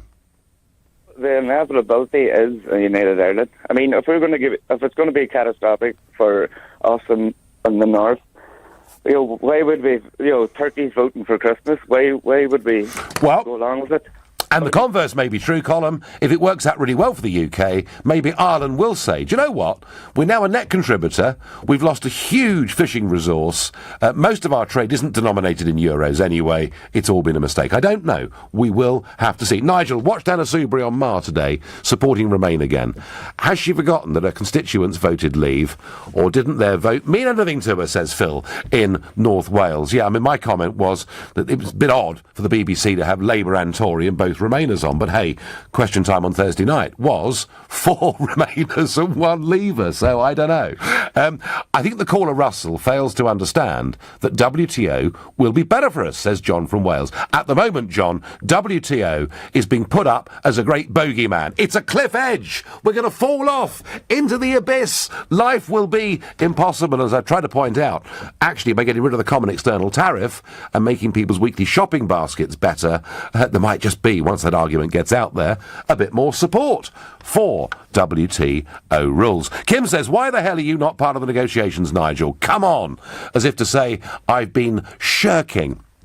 Kim, I've said from day one, I would do anything I could to help this government, whether it was with Brexit, whether it was with relations with the administration in the White House, and boy, relationships there are not very pretty. But Kim, this government, they don't want me to do anything. I'm afraid I'm just not up to it for the snobby old Tories, so there we are. Dot says, with half her cabinet on the side of the EU, what chance does May stand? I think it's more than half, Dot, if you really look at the numbers.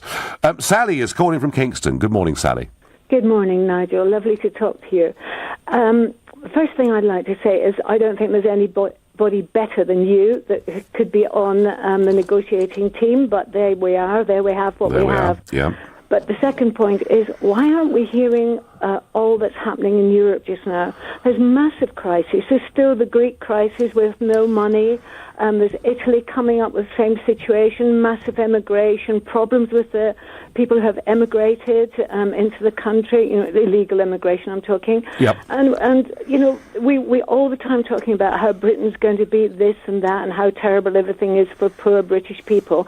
Look what's happening in Europe. Why aren't any of the newspaper or anybody talking about the real situation in Europe just now? I suppose, Sally, to be fair, there is growth back in the Eurozone. So they say. Well, I think there is a bit of growth back in the Eurozone. And certainly one or two countries like Portugal, have turned themselves around a little bit. But there are political crises in Europe, Sally. Germany for a start. Well, I saw Martin Schulz, my old friend from the European Parliament, who said he wouldn't join the coalition, and then decided he would join the coalition, and guess what? He'd be foreign minister, and now he's not going to be the foreign minister, or indeed leader of the SPD party for very much longer. So Germany is basically without a government still months after the election. And the other big battle that no one's noticing, Sally, is what's going on in Hungary, where a very, very strong Prime Minister is saying no to the European Union. We will not accept migrant quotas from you. We will not pay for Mrs. Merkel's mistakes. And where there is a very public war of words between him and George Soros going on a very high level. And, of course, Sally, I almost forgot, we've got the elections in Italy taking place on March the 4th, where it looks like the Five Star Movement, the brand new or relatively brand new political party, are probably going to top the poll, and possibly 81-year-old, though he doesn't look 81, could be to do with the facelifts, I'm not sure, but 81-year-old Berlusconi could become the Prime Minister again. The thing that really interests me is the fact that Eastern Europe, who have had mass emigration into Britain and into other countries as well, France has had similar, but they don't want any immigration into their countries. They must be empty. Well, all these empty houses, depends where you go, Sally. It depends where you go. I went to Lithuania 2 or 3 years ago, talking to the Prime Minister, and he said, over 20% of our people have left the country. And I did see in the rural bits of Lithuania, boarded up houses, places empty, because the trouble with Lithuania isn't just that they've lost a fifth of the population. They've lost most of their young doctors, most of their young lawyers. They've lost they've lost so much of their young talent. So that is a massive problem. But the Hungarian argument isn't so much about numbers, it's about culture. And the argument goes that if you take large numbers of people from countries, Middle Eastern countries particularly, where attitudes towards women, attitudes towards society as a whole are completely different. And if you think you can take large numbers of people from those backgrounds and integrate them within your communities easily and peaceably, well, Viktor Orban looks at what's happened in Germany, particularly looks at what's happened in some towns in Sweden, and just says, no, we're not going to do this. So Sally, I would say, that we had the Eurozone crisis. You're quite right that Greece is a disaster zone and many other parts of the Mediterranean have suffered. But I do think the EU has a big political crisis on its hands, and I thank you for the call. Sam is calling from Worthing. Good morning, Sam. Oh, hi, Nigel. Nigel, I voted Brexit, but I think we need to be a bit more realistic about this argument. I don't want to get on the emotional side of it. I was just reading about WTO on their website. All member states have to have a high border. You know, goods coming in will have to be policed. I think it's quite clear. We either come out cleanly, or we stay in. There's no in between, or no. Well, they are the two choices, Sam, as you put it.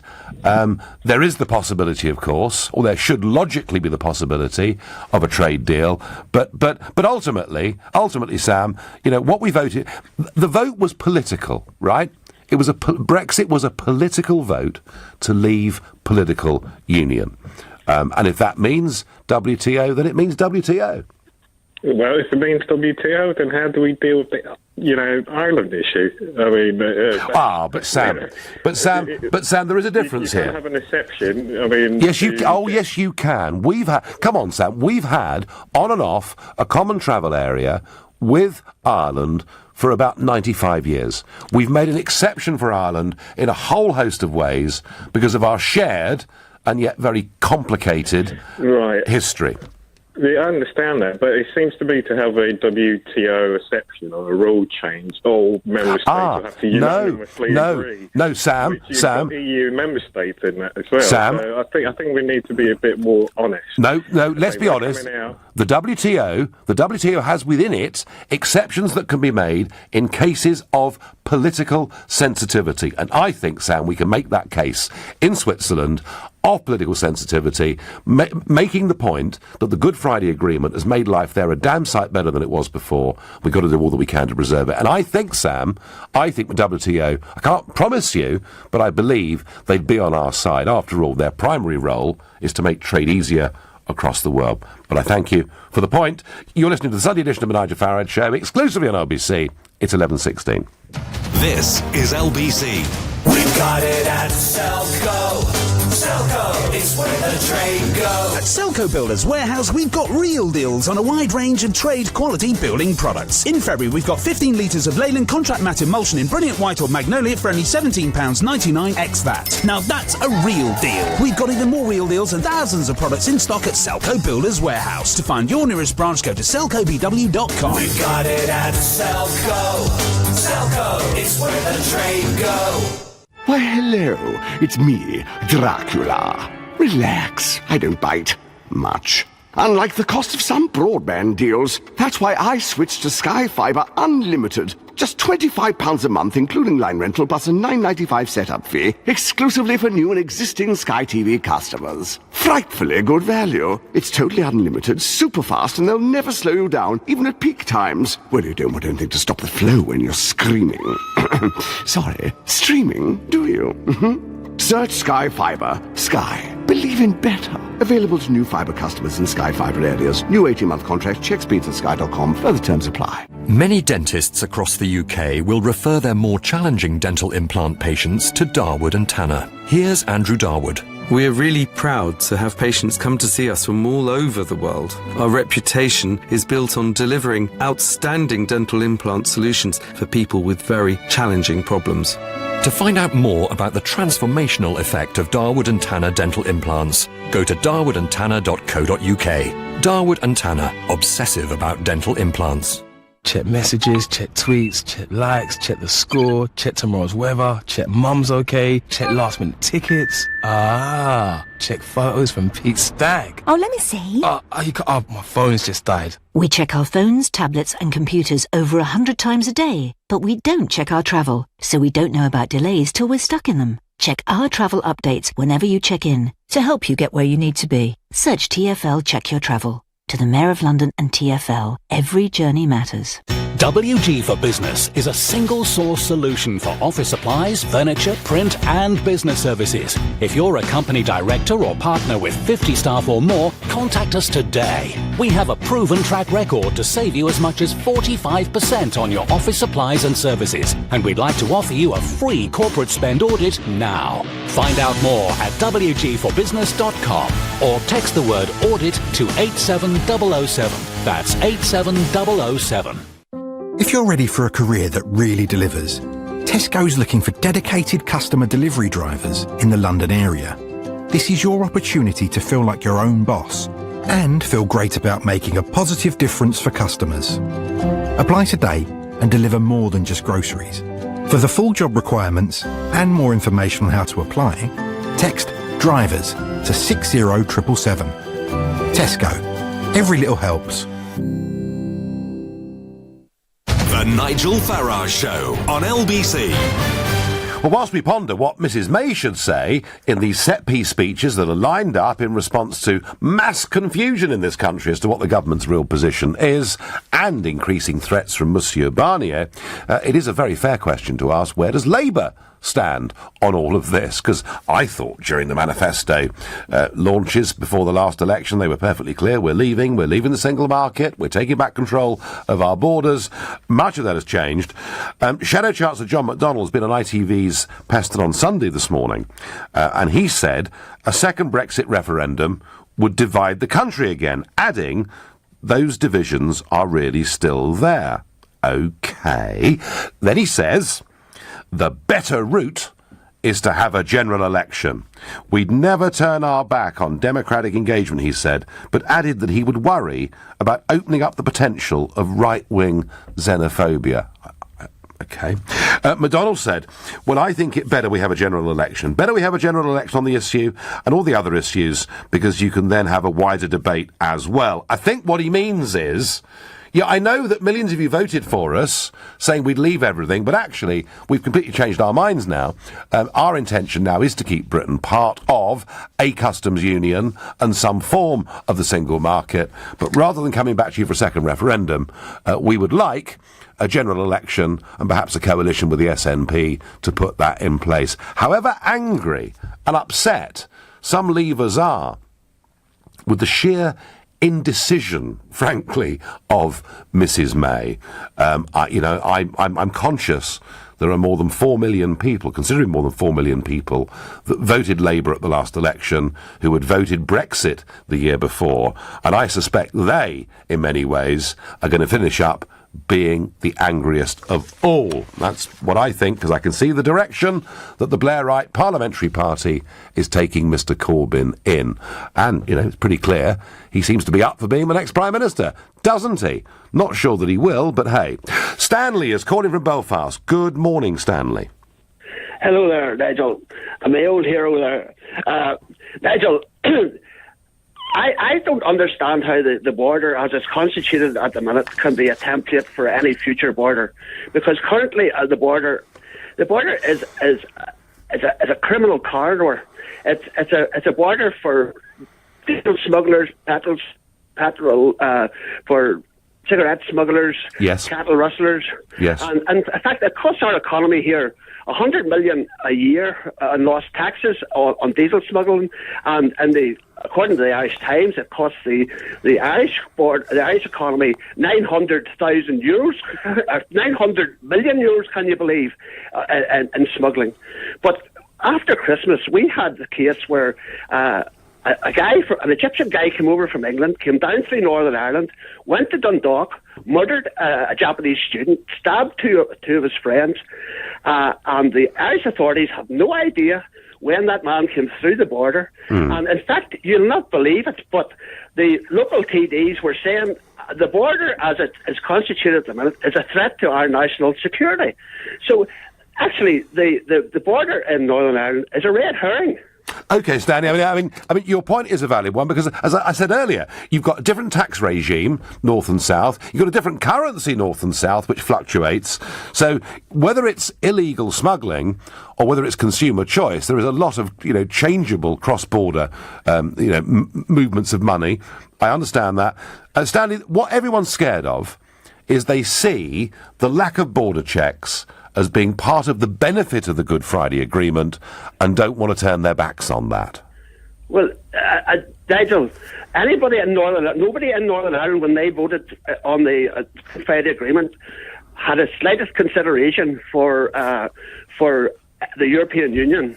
And nobody in their right mind, nobody ever dreamt that they had to accept every machination and change in the European Union. They didn't vote for a single for a united Europe.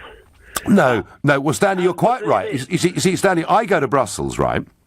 I go to Brussels, where in the European Parliament, speakers get up and say, we only had the peace agreement in Northern Ireland because of our work here in the European Union. They've done their absolute best for 20 years to claim credit for something that, in my opinion, was brokered by the Americans, a process actually that began with John Major and went on through Tony Blair. So, Stanley, they're trying to rewrite history in a way, aren't they?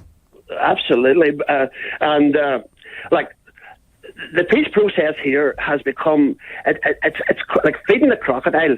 And unfortunately, the subsidies that the British government and the European Union have used European subsidies to put money to terrorist organisations to stop them, to keep them quiet, to stop them from bombing and stop them from shooting people.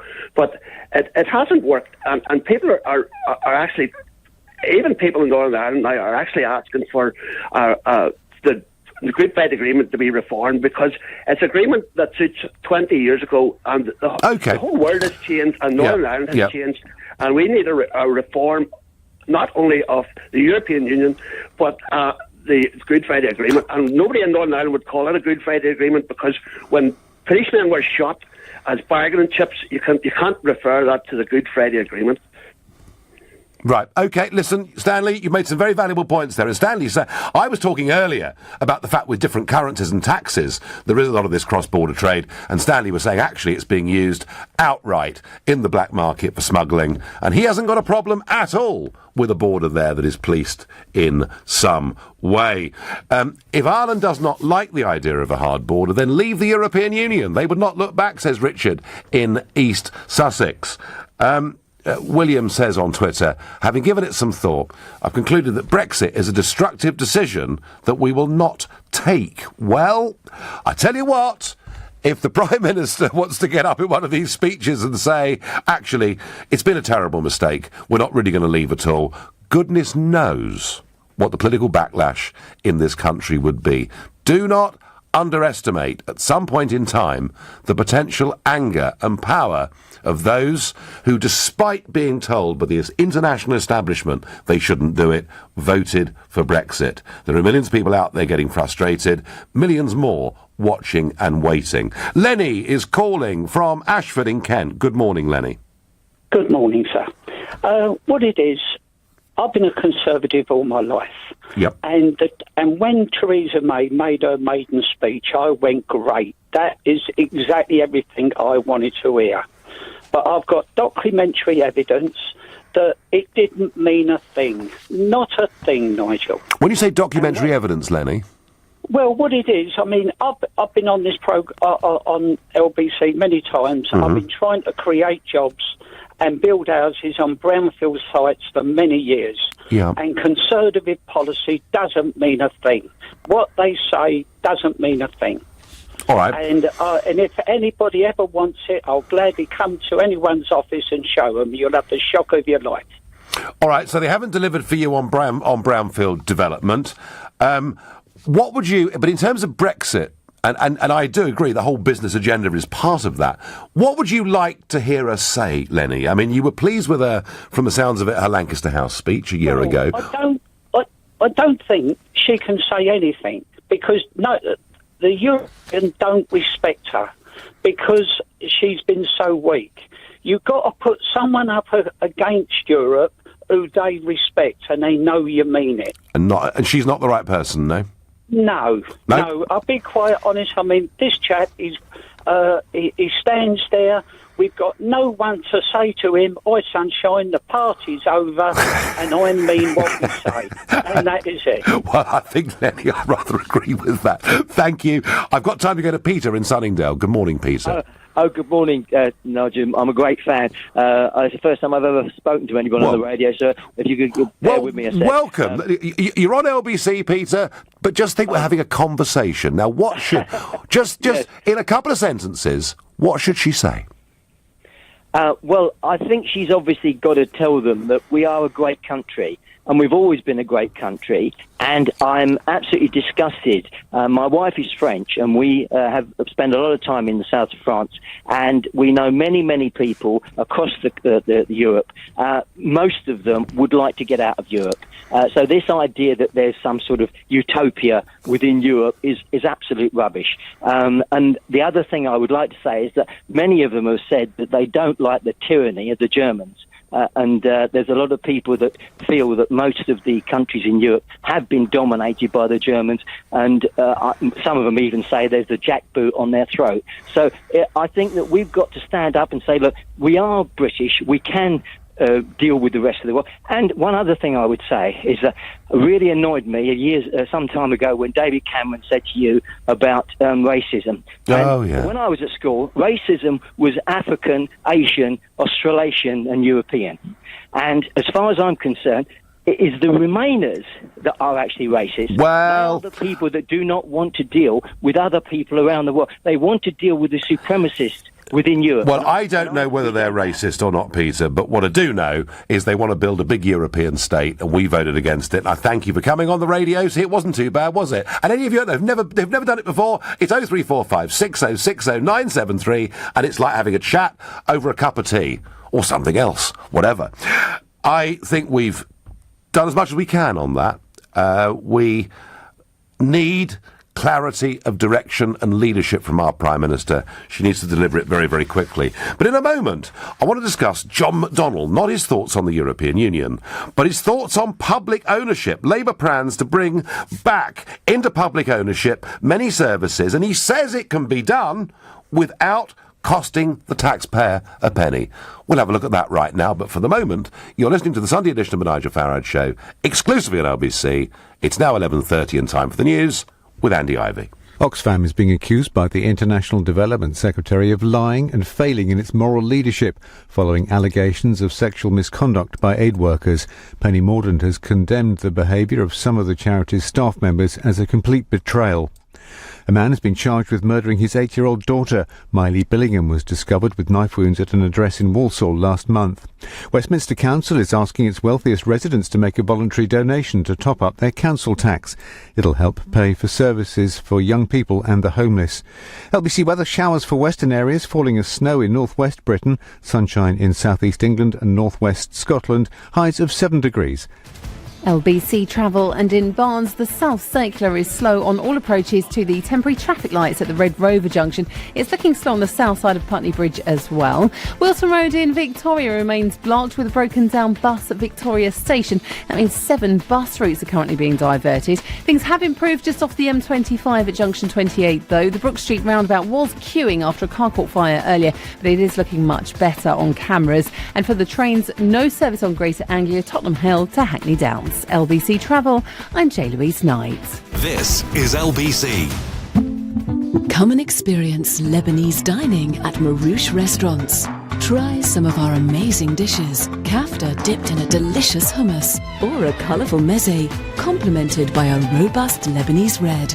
With live music and traditional belly dancing, enjoy an atmosphere to match the food's rich and distinctive flavours. Go to Marouche.com to find out more. Marouche Restaurants, the finest Lebanese food across London. Why, hello. It's me, Dracula. Relax. I don't bite much. Unlike the cost of some broadband deals. That's why I switched to Sky Fibre Unlimited. Just £25 a month, including line rental, plus a $9.95 setup fee, exclusively for new and existing Sky TV customers. Frightfully good value. It's totally unlimited, super fast, and they'll never slow you down, even at peak times. Well, you don't want anything to stop the flow when you're screaming. Sorry, streaming, do you? Search Sky Fibre. Sky. Believe in better. Available to new fibre customers in Sky Fibre areas. New 18-month contract. Check speeds at sky.com. Further terms apply. Don't break down now. I've got friends round tonight. Oh, don't break down now. I've got to open the shop. When winter does its worst, you need a boiler you can rely on. With British Gas, there's 10% off all new boilers and installation until the 31st of March. So you'll save at least £250 and get a 5-year warranty for added peace of mind. Search British Gas new boiler. Conditions apply. We've got it at Selco. Selco, it's where the trade goes. At Selco Builders Warehouse, we've got real deals on a wide range of trade-quality building products. In February, we've got sheets of 6x3, 12.5mm standard plasterboard for only £3.29 each ex-VAT. Now that's a real deal. We've got even more real deals and thousands of products in stock at Selco Builders Warehouse. To find your nearest branch, go to selcobw.com. We've got it at Selco. Selco, it's where the trade goes. Sometimes knowing what to do with your savings can be a little confusing. But with NS&I, you can relax because our new fixed-rate guaranteed growth bonds and guaranteed income bonds give you returns that are guaranteed. You can invest from £500 up to £1 million in each issue for 1 or 3 years. And because we're backed by HM Treasury, every pound is 100% secure. Enjoy peace of mind at nsandi.com. NS&I. Safer savings set you free.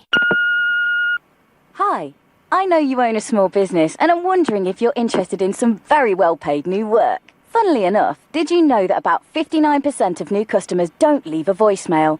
Luckily, I'm not one of them. So call me on 074... Don't cut off new business. Manage and divert your calls with eReceptionist so you'll never miss an opportunity again. Sign up for a free 30-day trial now at ereceptionist.co.uk. T's and C's apply. See website for details. I'm a great white shark and I'm come to eat your car. Oh no, please don't eat me. I'm come to get you. Invest time in stuff that really makes you happy. Whether it's playing with the kids or spending time with your partner, you can, as Money Farm is here to look after your other life investments. We use innovative technology and investment wisdom to match you with a portfolio that can help your money grow. We offer general investments and ISAs, all with low fees. You have one life. Invest wisely. Moneyfarm.com. Your capital is at risk. Money Farm is authorised and regulated by the Financial Conduct Authority. The Nigel Farage Show on LBC. So the Shadow Chancellor, John McDonnell, who I suppose fair to say is a strong left-winger, and he has said that Labour is going to take privately run services back into public ownership, and it's going to cost absolutely nothing. Shadow Chancellor McDonnell says that's because each company would be a publicly held asset. I have to say I don't understand quite how that works, but hey, he insists he's not taking us back to the huge centralised bureaucracies of the 1970s. Here was him earlier today. What we're looking at is much more about how we manage our public services in a devolved way, where you bring together, well, representation from passengers or consumers, the workers themselves, and expert management with democratic involvement, particularly through local authorities.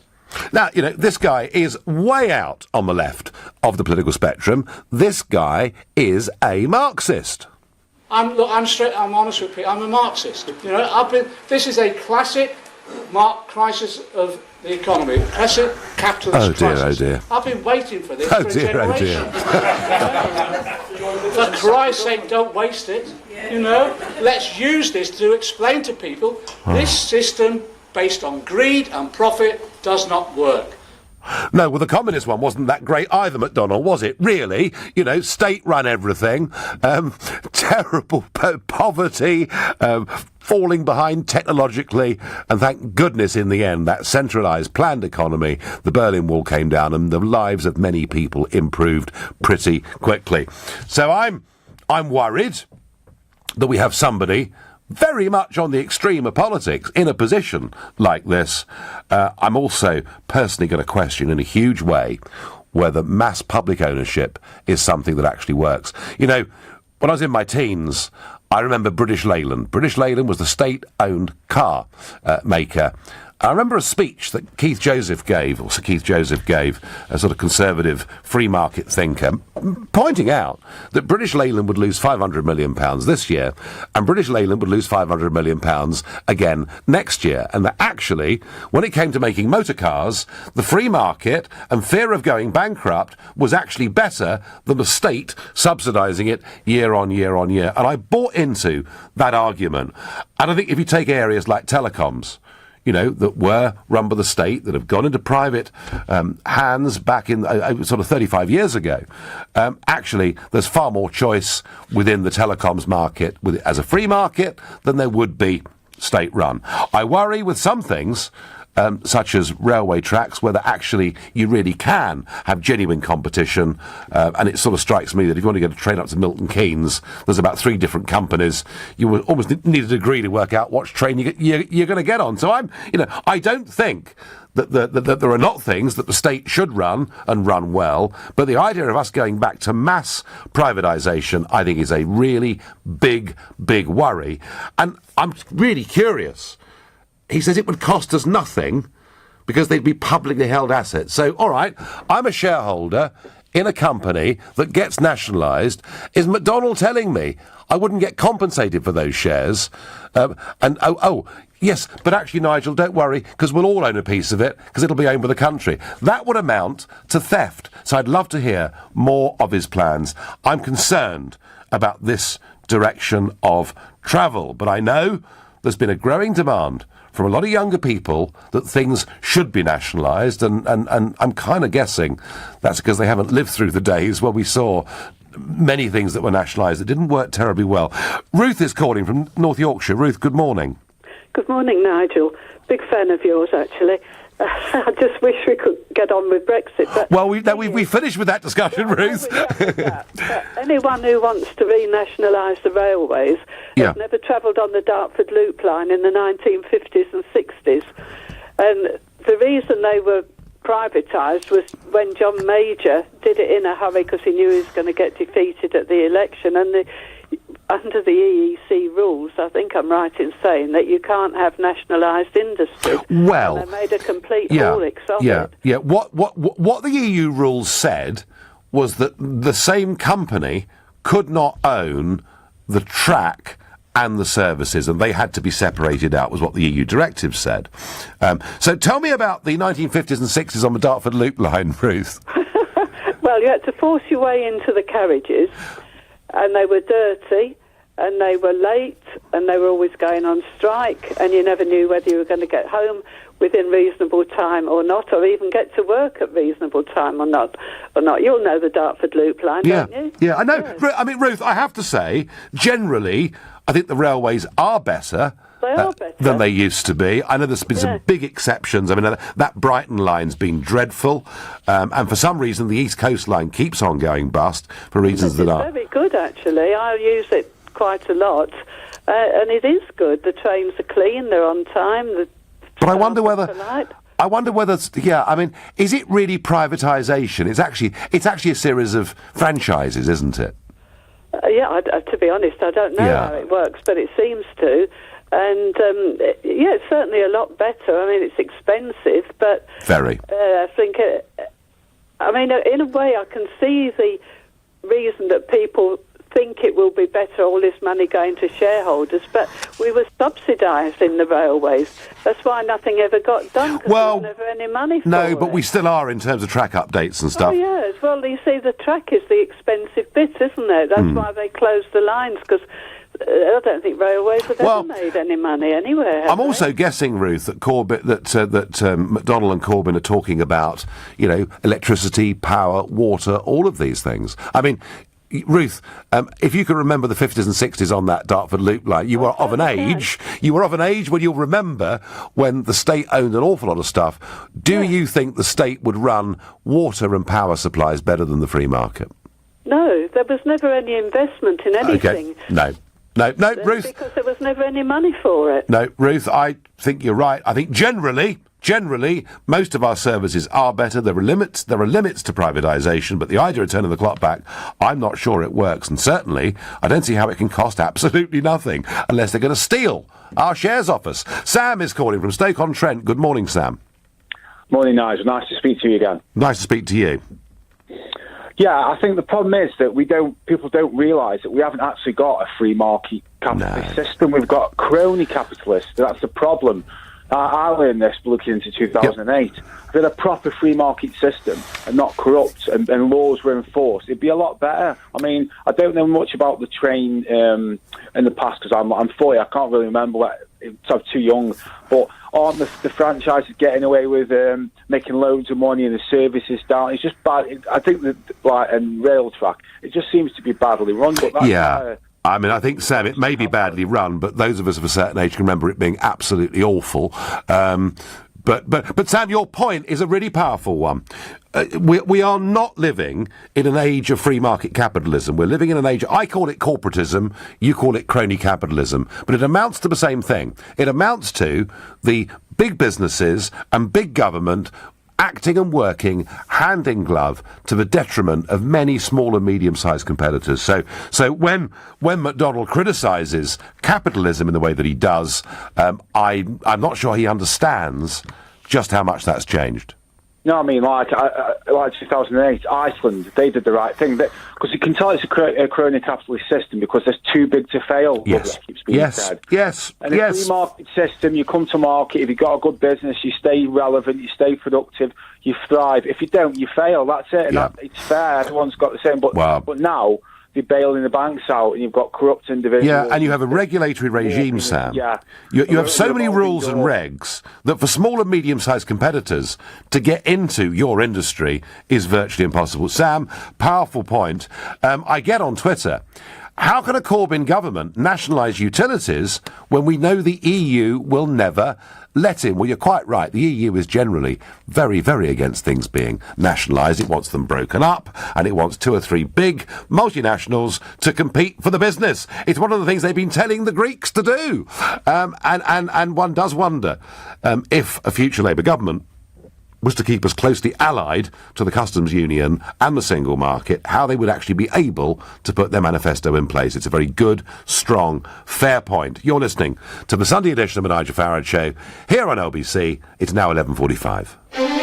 Coming up on LBC, Martin Stanford. Charity workers stand accused of demanding sexual favours from the very destitute communities they've been sent to help. Has this broken your faith in charity? Should we now cut the foreign aid budget? Martin Stanford on LBC. I'm easy. The Mail on Sunday is already Britain's best-read Sunday paper, and now it's even better with a sparkling new supplement called Life. It's jam-packed with health, travel, property, food and drink, and much more. And this weekend, we're giving you the perfect Valentine gift. Free luxurious chocolates from Hotel Chocolat worth $3.95. Plus, You Magazine has the ultimate chocolate Valentine recipes to make your heart melt. Live life to the full with this weekend's Mail on Sunday. See newspaper for redemption details. At British Gas, we have everything you need for when winter does its worst. Don't forget you can get up to £100 to treat yourself when you buy selected home care products online by the 28th of February. Home care boiler cover starts from as little as £12 a month. That's less than 40p a day and includes a yearly service. Search British Gas Home Care. Terms and conditions apply. Sometimes knowing what to do with your savings can be a little confusing. But with NS&I, you can relax because our new fixed-rate guaranteed growth bonds and guaranteed income bonds give you returns that are guaranteed. You can invest from £500 up to £1 million in each issue for 1 or 3 years. And because we're backed by HM Treasury, every pound is 100% secure. Enjoy peace of mind at nsandi.com. NS&I. Safer savings set you free. Hello and welcome to Scam or Smart. We'll play 2 investment pitches. You guess which one's a scam. OK, here's the first. Well, this could offer a good counterbalance to your current portfolio. Interesting. Now for the second. This is something that will appeal to a successful investor like yourself. So, which one's the scam? Well, it was the second pitch. Hard to tell? That's why smart investors always check the warning list from the Financial Conduct Authority. Search Scam Smart. Moving office is one of the most critical business decisions you will ever make. When designed, planned and managed well, it could reduce real estate costs, improve efficiency and increase profitability. Speak to Maris Interiors, who've been designing, fitting out and transforming workplaces for over 3 decades. Book your free consultation, attend a free seminar or get a free guidebook. Go to officerelocation.co.uk. Maris. Workplace Design Experts. My job often involves filling jobs, so finding a reliable way to recruit staff is vital. That's why I always trust Recruitment Genius. They write a great job ad for me, advertise it on up to 2,000 job sites, and they even screen and filter the applicants. Then I just select the best ones for interview. All this for a flat fee of £199 plus VAT at 20%. Using Recruitment Genius makes me a recruitment genius. Create a free account today at recruitmentgenius.com. The transfer window may be closed, but at Football Index you can still buy and sell top players for real cash. Football Index is the player trading exchange where you can profit from your football knowledge from as little as £10. Trade up to £1,000. And if you don't love Football Index, get a refund with our 7-day money-back guarantee. Visit gofootballindex.co.uk and become a football trader today. Powered by Opta. Over 18s and new customers only. Deposit required. Other terms apply. Gamble responsibly. The best place for sleepy heads is in a Bridge bedding bed. At Bridge Bedding, we have hundreds of beds and mattresses in stock from the biggest brands in the UK. We'll beat any price on a like-for-like basis and we'll deliver for free. So before you buy your next new bed, visit a Bridge Bedding Centre, Rectory Groveley-on-Sea, Upminster Road, Hornchurch, or online at bridgebedding.com. The best place for sleepy heads is in a Bridge bedding bed. The Nigel Farage Show. Text 84850. Shadow Chancellor John McDonnell wants a Labour government to take us back to the nationalisation of our services. He says it can be done without it costing any money. I really do wonder how that works. But just a quick thought. I know weekends, for a lot of people, sport is absolutely at the centre of it. And, of course, we've now got the Six Nations rugby, and lots of you I know out there fascinated by how that pans out over the course of the next few weeks. And there will be, this afternoon, a game at Murrayfield between Scotland and France.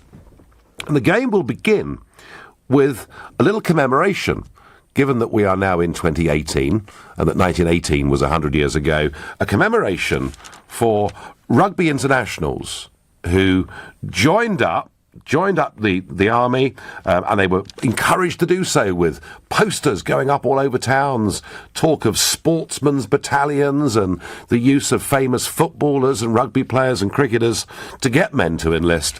And they'll be commemorating the losses this afternoon. And I thought the numbers were really extraordinary.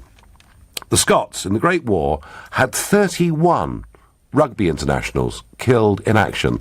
That's over 2 entire Scottish rugby teams killed in the First World War. The English had 28 killed, the French had 21 killed, the Welsh 14 killed, and Ireland 12 killed. Quite extraordinary numbers.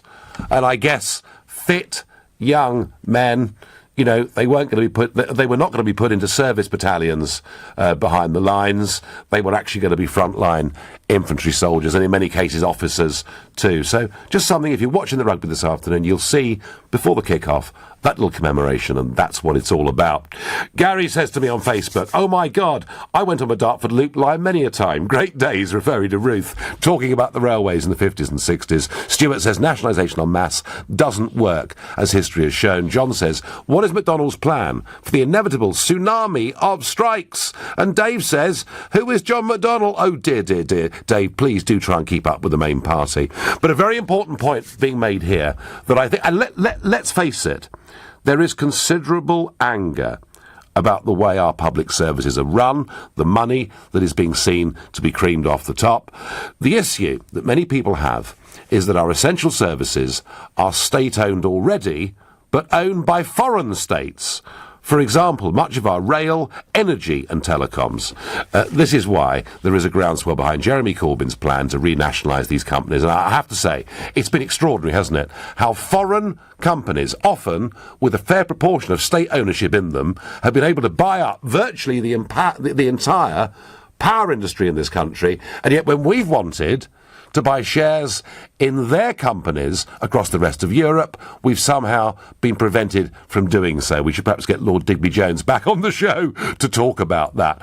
But yes, I think you're right. There is a strange feeling that we've sold off all these essential services to foreign companies with a big element of state ownership. So is John McDonnell right?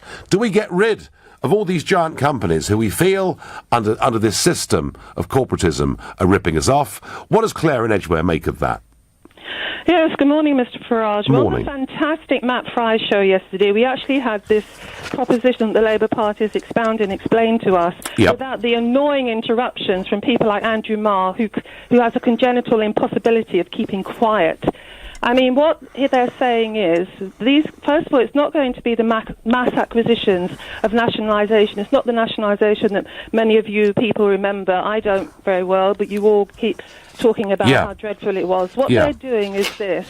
They're going to exchange shares for bonds. Now, we all know if we have shares, they fluctuate wildly. Some years you do really well, other years you make virtually nothing.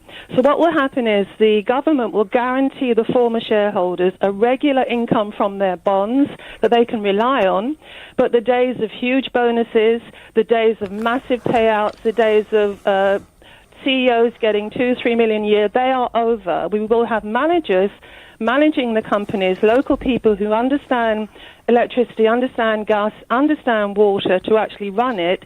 But because these are money-generating businesses, they're not poverty-struck, we all know they make a fortune. The money that they make will be returned to the companies.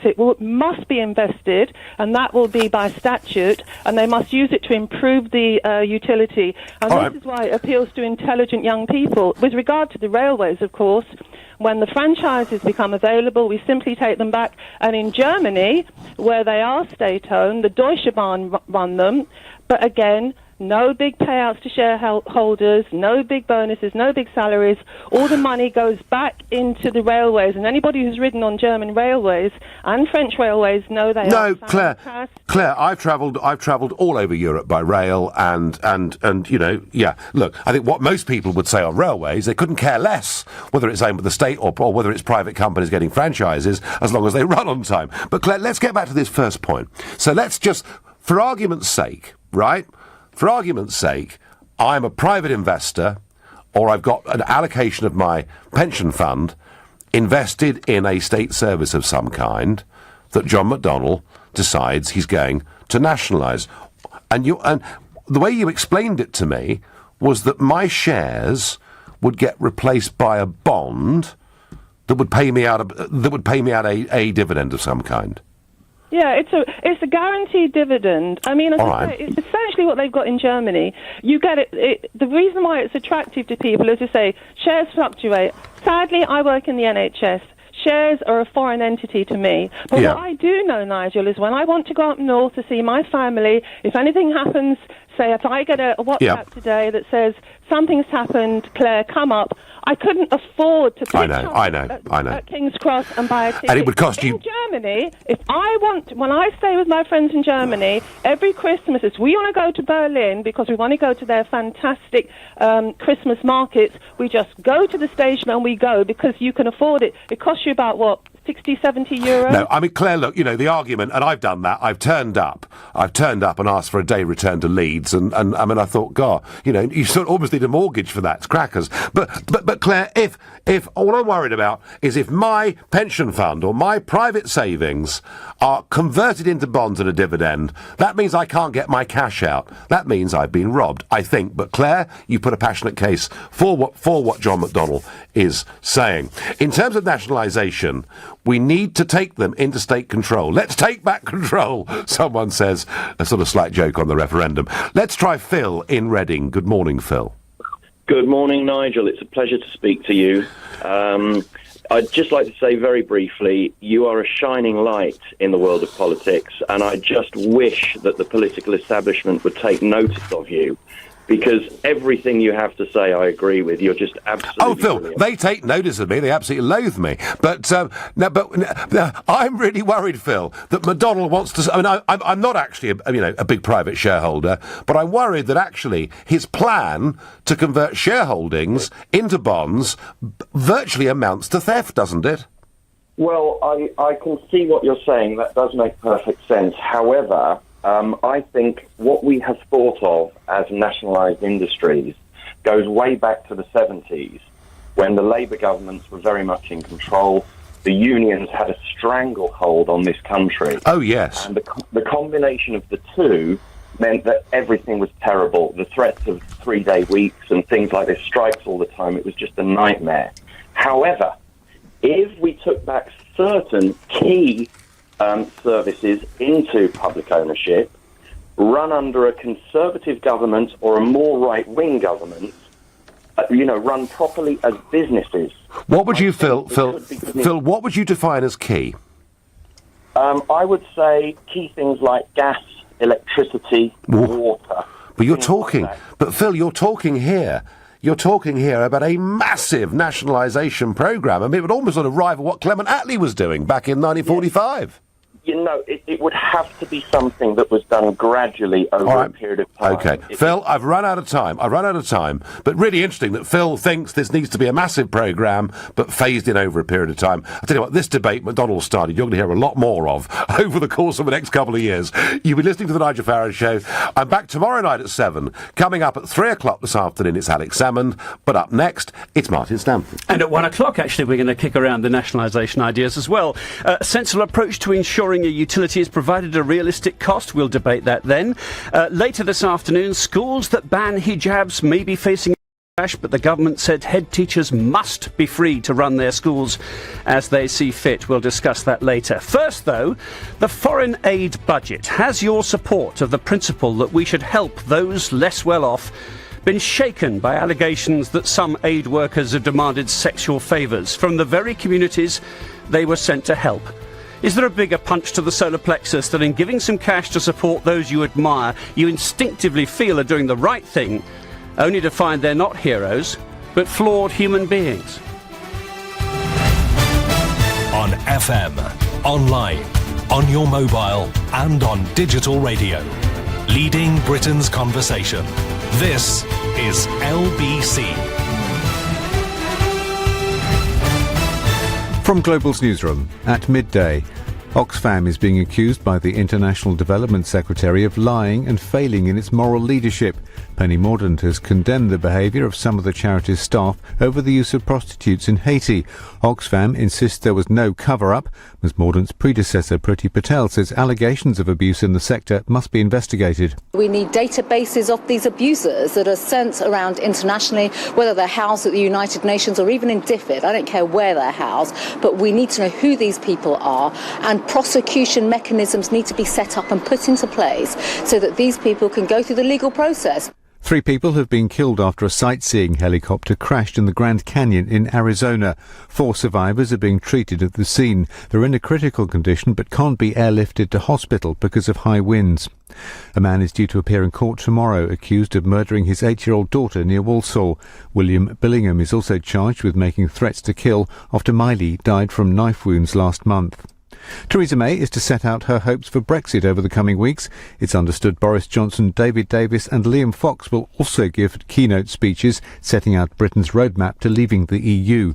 The Justice Secretary David Gauke says he's sure there will be a transition period. It will give us an opportunity to ensure that we don't have 2 sets of changes. It will enable us to smoothly leave the European Union, recognising